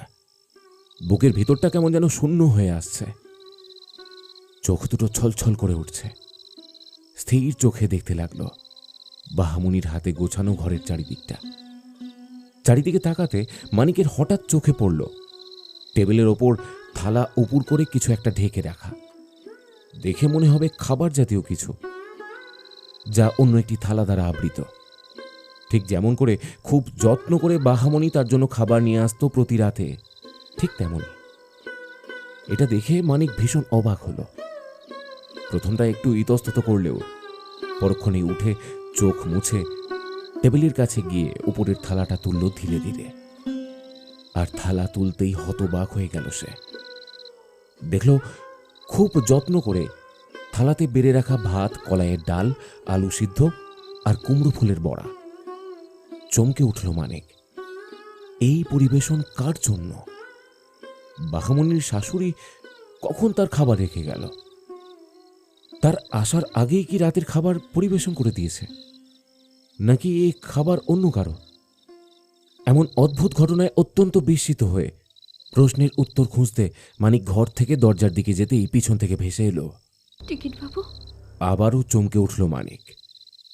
ও কি ঠিক শুনল, নাকি মনের ভুল? বাহামণি যে তার হৃদয়ে প্রাণ জুড়ে আছে, তাই সেই অমূলক চিন্তাভাবনার মায়ার বিভ্রান্তিতে পড়ছে বারবার। কিন্তু এই খাবারের বিষয়ে তো তাকে জানতেই হবে। আবারও পা বাড়ালো মানিক, আর আবারও সেই পিছু ডাক। টিকিট বাবু চলে যাচ্ছেন, খাবেন নাই? এবার বুকটা কেঁপে উঠল মানিকের। সে যথেষ্ট সাহসী, কিন্তু এমন অলৌকিক ঘটনায় কিছুটা হলেও সেই সাহসিকতা প্রকাশে বিঘ্ন ঘটেছে। শ্রবণেন্দ্রিয় উষ্ণ হয়ে উঠল কথাটা শুনে। পিছনে ফিরে চারিদিকে চোখ ঘোরাতে লাগলো মানিক। কেউ কোথাও নেই। তাহলে বাহামণির এই স্বর আসছে কোথা থেকে? তবে বাহামণির এমন অপ্রত্যাশিত মৃত্যুর ঘটনা মেনে নিতে পারেনি বলে কি এসব তার মনের ভ্রম হচ্ছে? মানিকের মনে এমন যাবতীয় ভাবনা ঘুরতে না ঘুরতেই আবারও সেই একই কণ্ঠস্বর। টিকিট বাবু ওকে ছেড়ে চলে যাচ্ছে। আপনি কোথা দিয়েছিলেন যে ওকে ছেড়ে যাবেন নাই? আপনি কোথা দিয়েছিলেন? ওকে কলকাতা নিয়ে যাইবেন, শহরটাকে ঘুরাই দেখাইবেন, ওকে ওকে ছড়া শোনাইবেন, ওর দিলরুবা শুনিবেন। বাকরুদ্ধ হয়ে যায় মানিক কথাগুলো শুনে। বাহামণি? হ টিকিট বাবু, মুই বাহামণি আছি বুতে। বাহামণি? বাহামণি কোথায় তুমি? তোমাকে দেখতে পাচ্ছি না কেন? তুমি বেঁচে আছো? হ টিকিট বাবু, মুই বেঁচে আছি বটে। মু বেঁচে আছি আপনার মনে টিকিট বাবু। বাহামণি? এবার ধীরে ধীরে একটা দেহাবয়ব প্রকট হতে থাকলো মানিকের সামনে। হতবাক হয়ে মানিক দেখতে থাকে বাহামণি সুস্পষ্টভাবে তার নিজ রূপ ধারণ করে তার সামনেই দাঁড়িয়ে। পরনে ধূসর বর্ণের গ্রাম্য আটপৌরে একটা শাড়ি, মাথার চুলে আঁটো করে বাঁধা খোপা, আর তাতে লাগানো একটা কাঠ গোলাপ। জলজলে চোখ দুটি নিয়ে চেয়ে আছে তার দিকে, কিন্তু অদ্ভুতভাবে মানিক এতটুকু অবাক হয় না, চমকে ওঠে না, ভয়ও পায় না। বরং তার হৃদয়ে তখন উচ্ছ্বলিত হয়ে চলেছে খুশির জোয়ারের ঢেউ। সমগ্র মুখ প্রশান্তিতে উদ্ভাসিত। সে এগিয়ে যায় বাহামণির কাছে। বাহামণির মুখে লেগে অফুরান খুশির ছোঁয়া। হাত দুটো উপরে উঠিয়ে মানিকের সামনে এগিয়ে ধরে। হাতের তালুতে রাখা মানিকের বিদায় বেলায় দেওয়া সেই কলমখানা। লিন টিকিট বাবু, আপনার কলম, ইকে লিয়েই মুই দিন কাটাইছি। বাহামণি, বাহামণি, আমাকে ক্ষমা করো, ক্ষমা করো। আমি আসতে পারিনি। তোমায় দেওয়া কথা আমি রাখতে পারিনি। মাফ কেন চাইছেন টিকিট বাবু? আপনার তো কোনো দোষ নাই। মুই তো ভুল বুঝছিলাম আপনারে। আপনার যা মনের দোষা, আপনি যে এখানে আইছেন, এটাই অনেক টিকিট বাবু। তুমি জানো? মুসুক জানি টিকিট বাবু। মাকে কইছিলেন, তখন মু আপনার সব কথা শুনছি। টিকিট বাবু, মুখে রেখে চলে যাবেন নাই তো? মানিক বাহামণির হাত দুটো ধরে বলে, যাব না, যাব না বাহামণি, যাব না, কোথাও যাব না। আমি মরবো না, আমি বাঁচবো, বাঁচবো বাহামণি, আমি বাঁচবো। এবার কলকাতায় তোমায় একেবারে নিয়েই তবে যাব। আমার বাহামণিকে আমি পেয়ে গেছি, পেয়ে গেছি। সবাই শোনো, সবাই শোনো, আমার বাহামণি আমার কাছে আবার ফিরে এসেছে, ফিরে এসেছে আবার। সবাই শোনো, সবাই শোনো। এক অনাবিল আনন্দে প্রফুল্লিত হয়ে গলা ছেড়ে চেঁচিয়ে ওঠে মানিক। মানিকের এই শিশু সুলভ আচরণে হেসে ওঠে বাহামণি। হাসলে বড় সুন্দর দেখায় তাকে। এই প্রথম মানিক তাকে হাসতে দেখল এমনভাবে। মুখের দুপাশে উপরের পাটিতে দুটো গজদাঁত আছে বাহামণির। এতদিনে মানিক তা লক্ষ্য করেছে, কারণ এর আগে এত উচ্ছলতা তো মানিক দেখেনি কখনো বাহামণির মুখে। যেন এতদিনে আজ সমস্ত দুঃখ, কষ্ট, শত যন্ত্রণার কালো মেঘ কেটে গিয়ে দেখা দিয়েছে শরতের নীল আকাশ। কালো মুখে ধবধবে সাদা হাসিতে অদ্ভুত রকমের সৌন্দর্য ফুটে উঠছে বাহামণির মুখে। আর লণ্ঠনের মৃদু আলোয় তা আরো মায়াবী হয়ে উঠছে যেন। মানিক মোহিত হয়ে দেখতে থাকে বাহামণির খুশিতে ভরা উচ্ছ্বসিত হাসি মাখা মুখখানা। মুখে ছড়া শোনাইবেন লাই? শোনাবো তো, তবে আমি কি আবদার করেছিল মনে আছে? আছে বই কি। তবে শোনাও। বাহামণির কথাতে চমক ভাঙল মানিকের। মানিক বাহামণির হাতে তুলে দিল তার প্রিয় দিলরুবা। এতদিন পর তার জীবনের সঙ্গীকে পেয়ে বুকে আঁকড়ে ধরল বাহামণি। তারপর তারে বেজে উঠল ঝংকার। আজ এই সুরে তালে দুঃখের ধ্বনি নয়, আছে বড় খুশির ঝংকার। সুর আর মনের মিল যেখানে, সেখানেই তো শান্ত হয় মন। মুগ্ধ হয়ে বাহামণির বাজানো সুর শুনতে লাগলো মানিক। তার অন্তরাত্মা পেয়েছে যেন পরম এক শান্তির ছোঁয়া। এই ভালোবাসা এক অনুভূতির ভালোবাসা, যেখানে দেহতত্ত্ব, শরীরের চাকচিক্যময় রংমহল নেহাতি তুচ্ছ, শুধু প্রাধান্য পায় উপলব্ধি। সেখানে মানুষ তার গভীর অনুভূতির দ্বারা খুঁজে পায় তার ভালোবাসাকে, খুঁজে পায় নতুনভাবে বাঁচার রসদ। মনে এক অপার শান্তি এনে যার সারা জীবনের সঙ্গী হয়ে পাশে থেকে যায় এই অনুভূতির ভালোবাসা, একমাত্র তারই সামনে দৃশ্যমান তার ভালোবাসার মানুষটি। সে ছাড়া বাহ্যিক ইহ জগতে যার কোনো অস্তিত্বও নেই। যে বাহামণি একদিন মানিকের ভরসাতে জীবনকে নতুনভাবে দেখার সাহস এনেছিল মনে, আজ সেই অস্তিত্বহীন বাহামণি মানিকের ভরসার কাণ্ডারি হয়ে তার পাশে দাঁড়ালো, তাকে এনে দিল এক নতুন জীবন।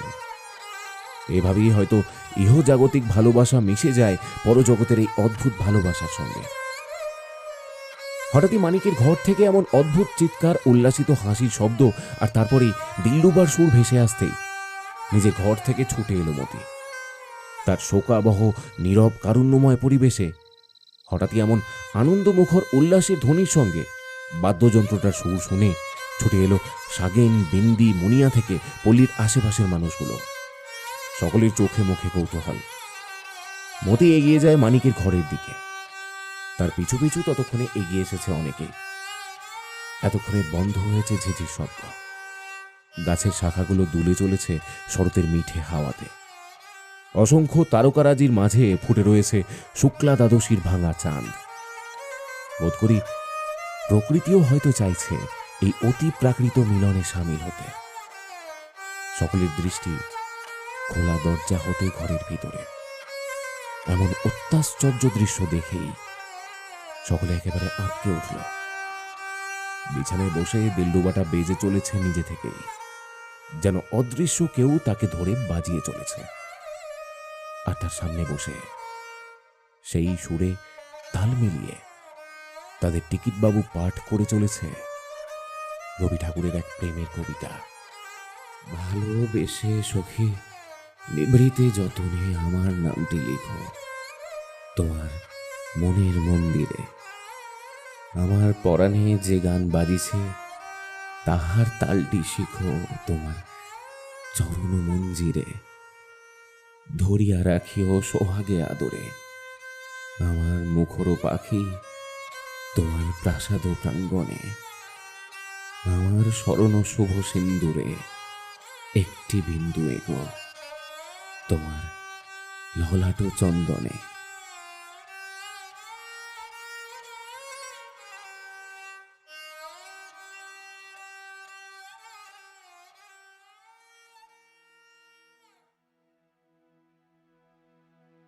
এতক্ষণ আপনারা শুনলেন লেখক শ্রী প্রীতম দের কলমে একটি গল্প, দিলরুবা। গল্পটি আপনাদের কেমন লাগলো অবশ্যই কমেন্ট করে আমাদের জানাতে ভুলবেন না। অনেকদিন পর এসো গল্প পড়ি আবার ফিরেছে নতুন গল্প নিয়ে। সবাই পাশে থেকে আমাদের চ্যানেলটাকে আরও এগিয়ে নিয়ে যেতে সাহায্য করবেন, এই অনুরোধ রইল। পরের দিন আবার আমরা ফিরে আসছি নতুন কোনো গল্প নিয়ে। ততদিন পর্যন্ত সবাই ভালো থাকবেন, সুস্থ থাকবেন।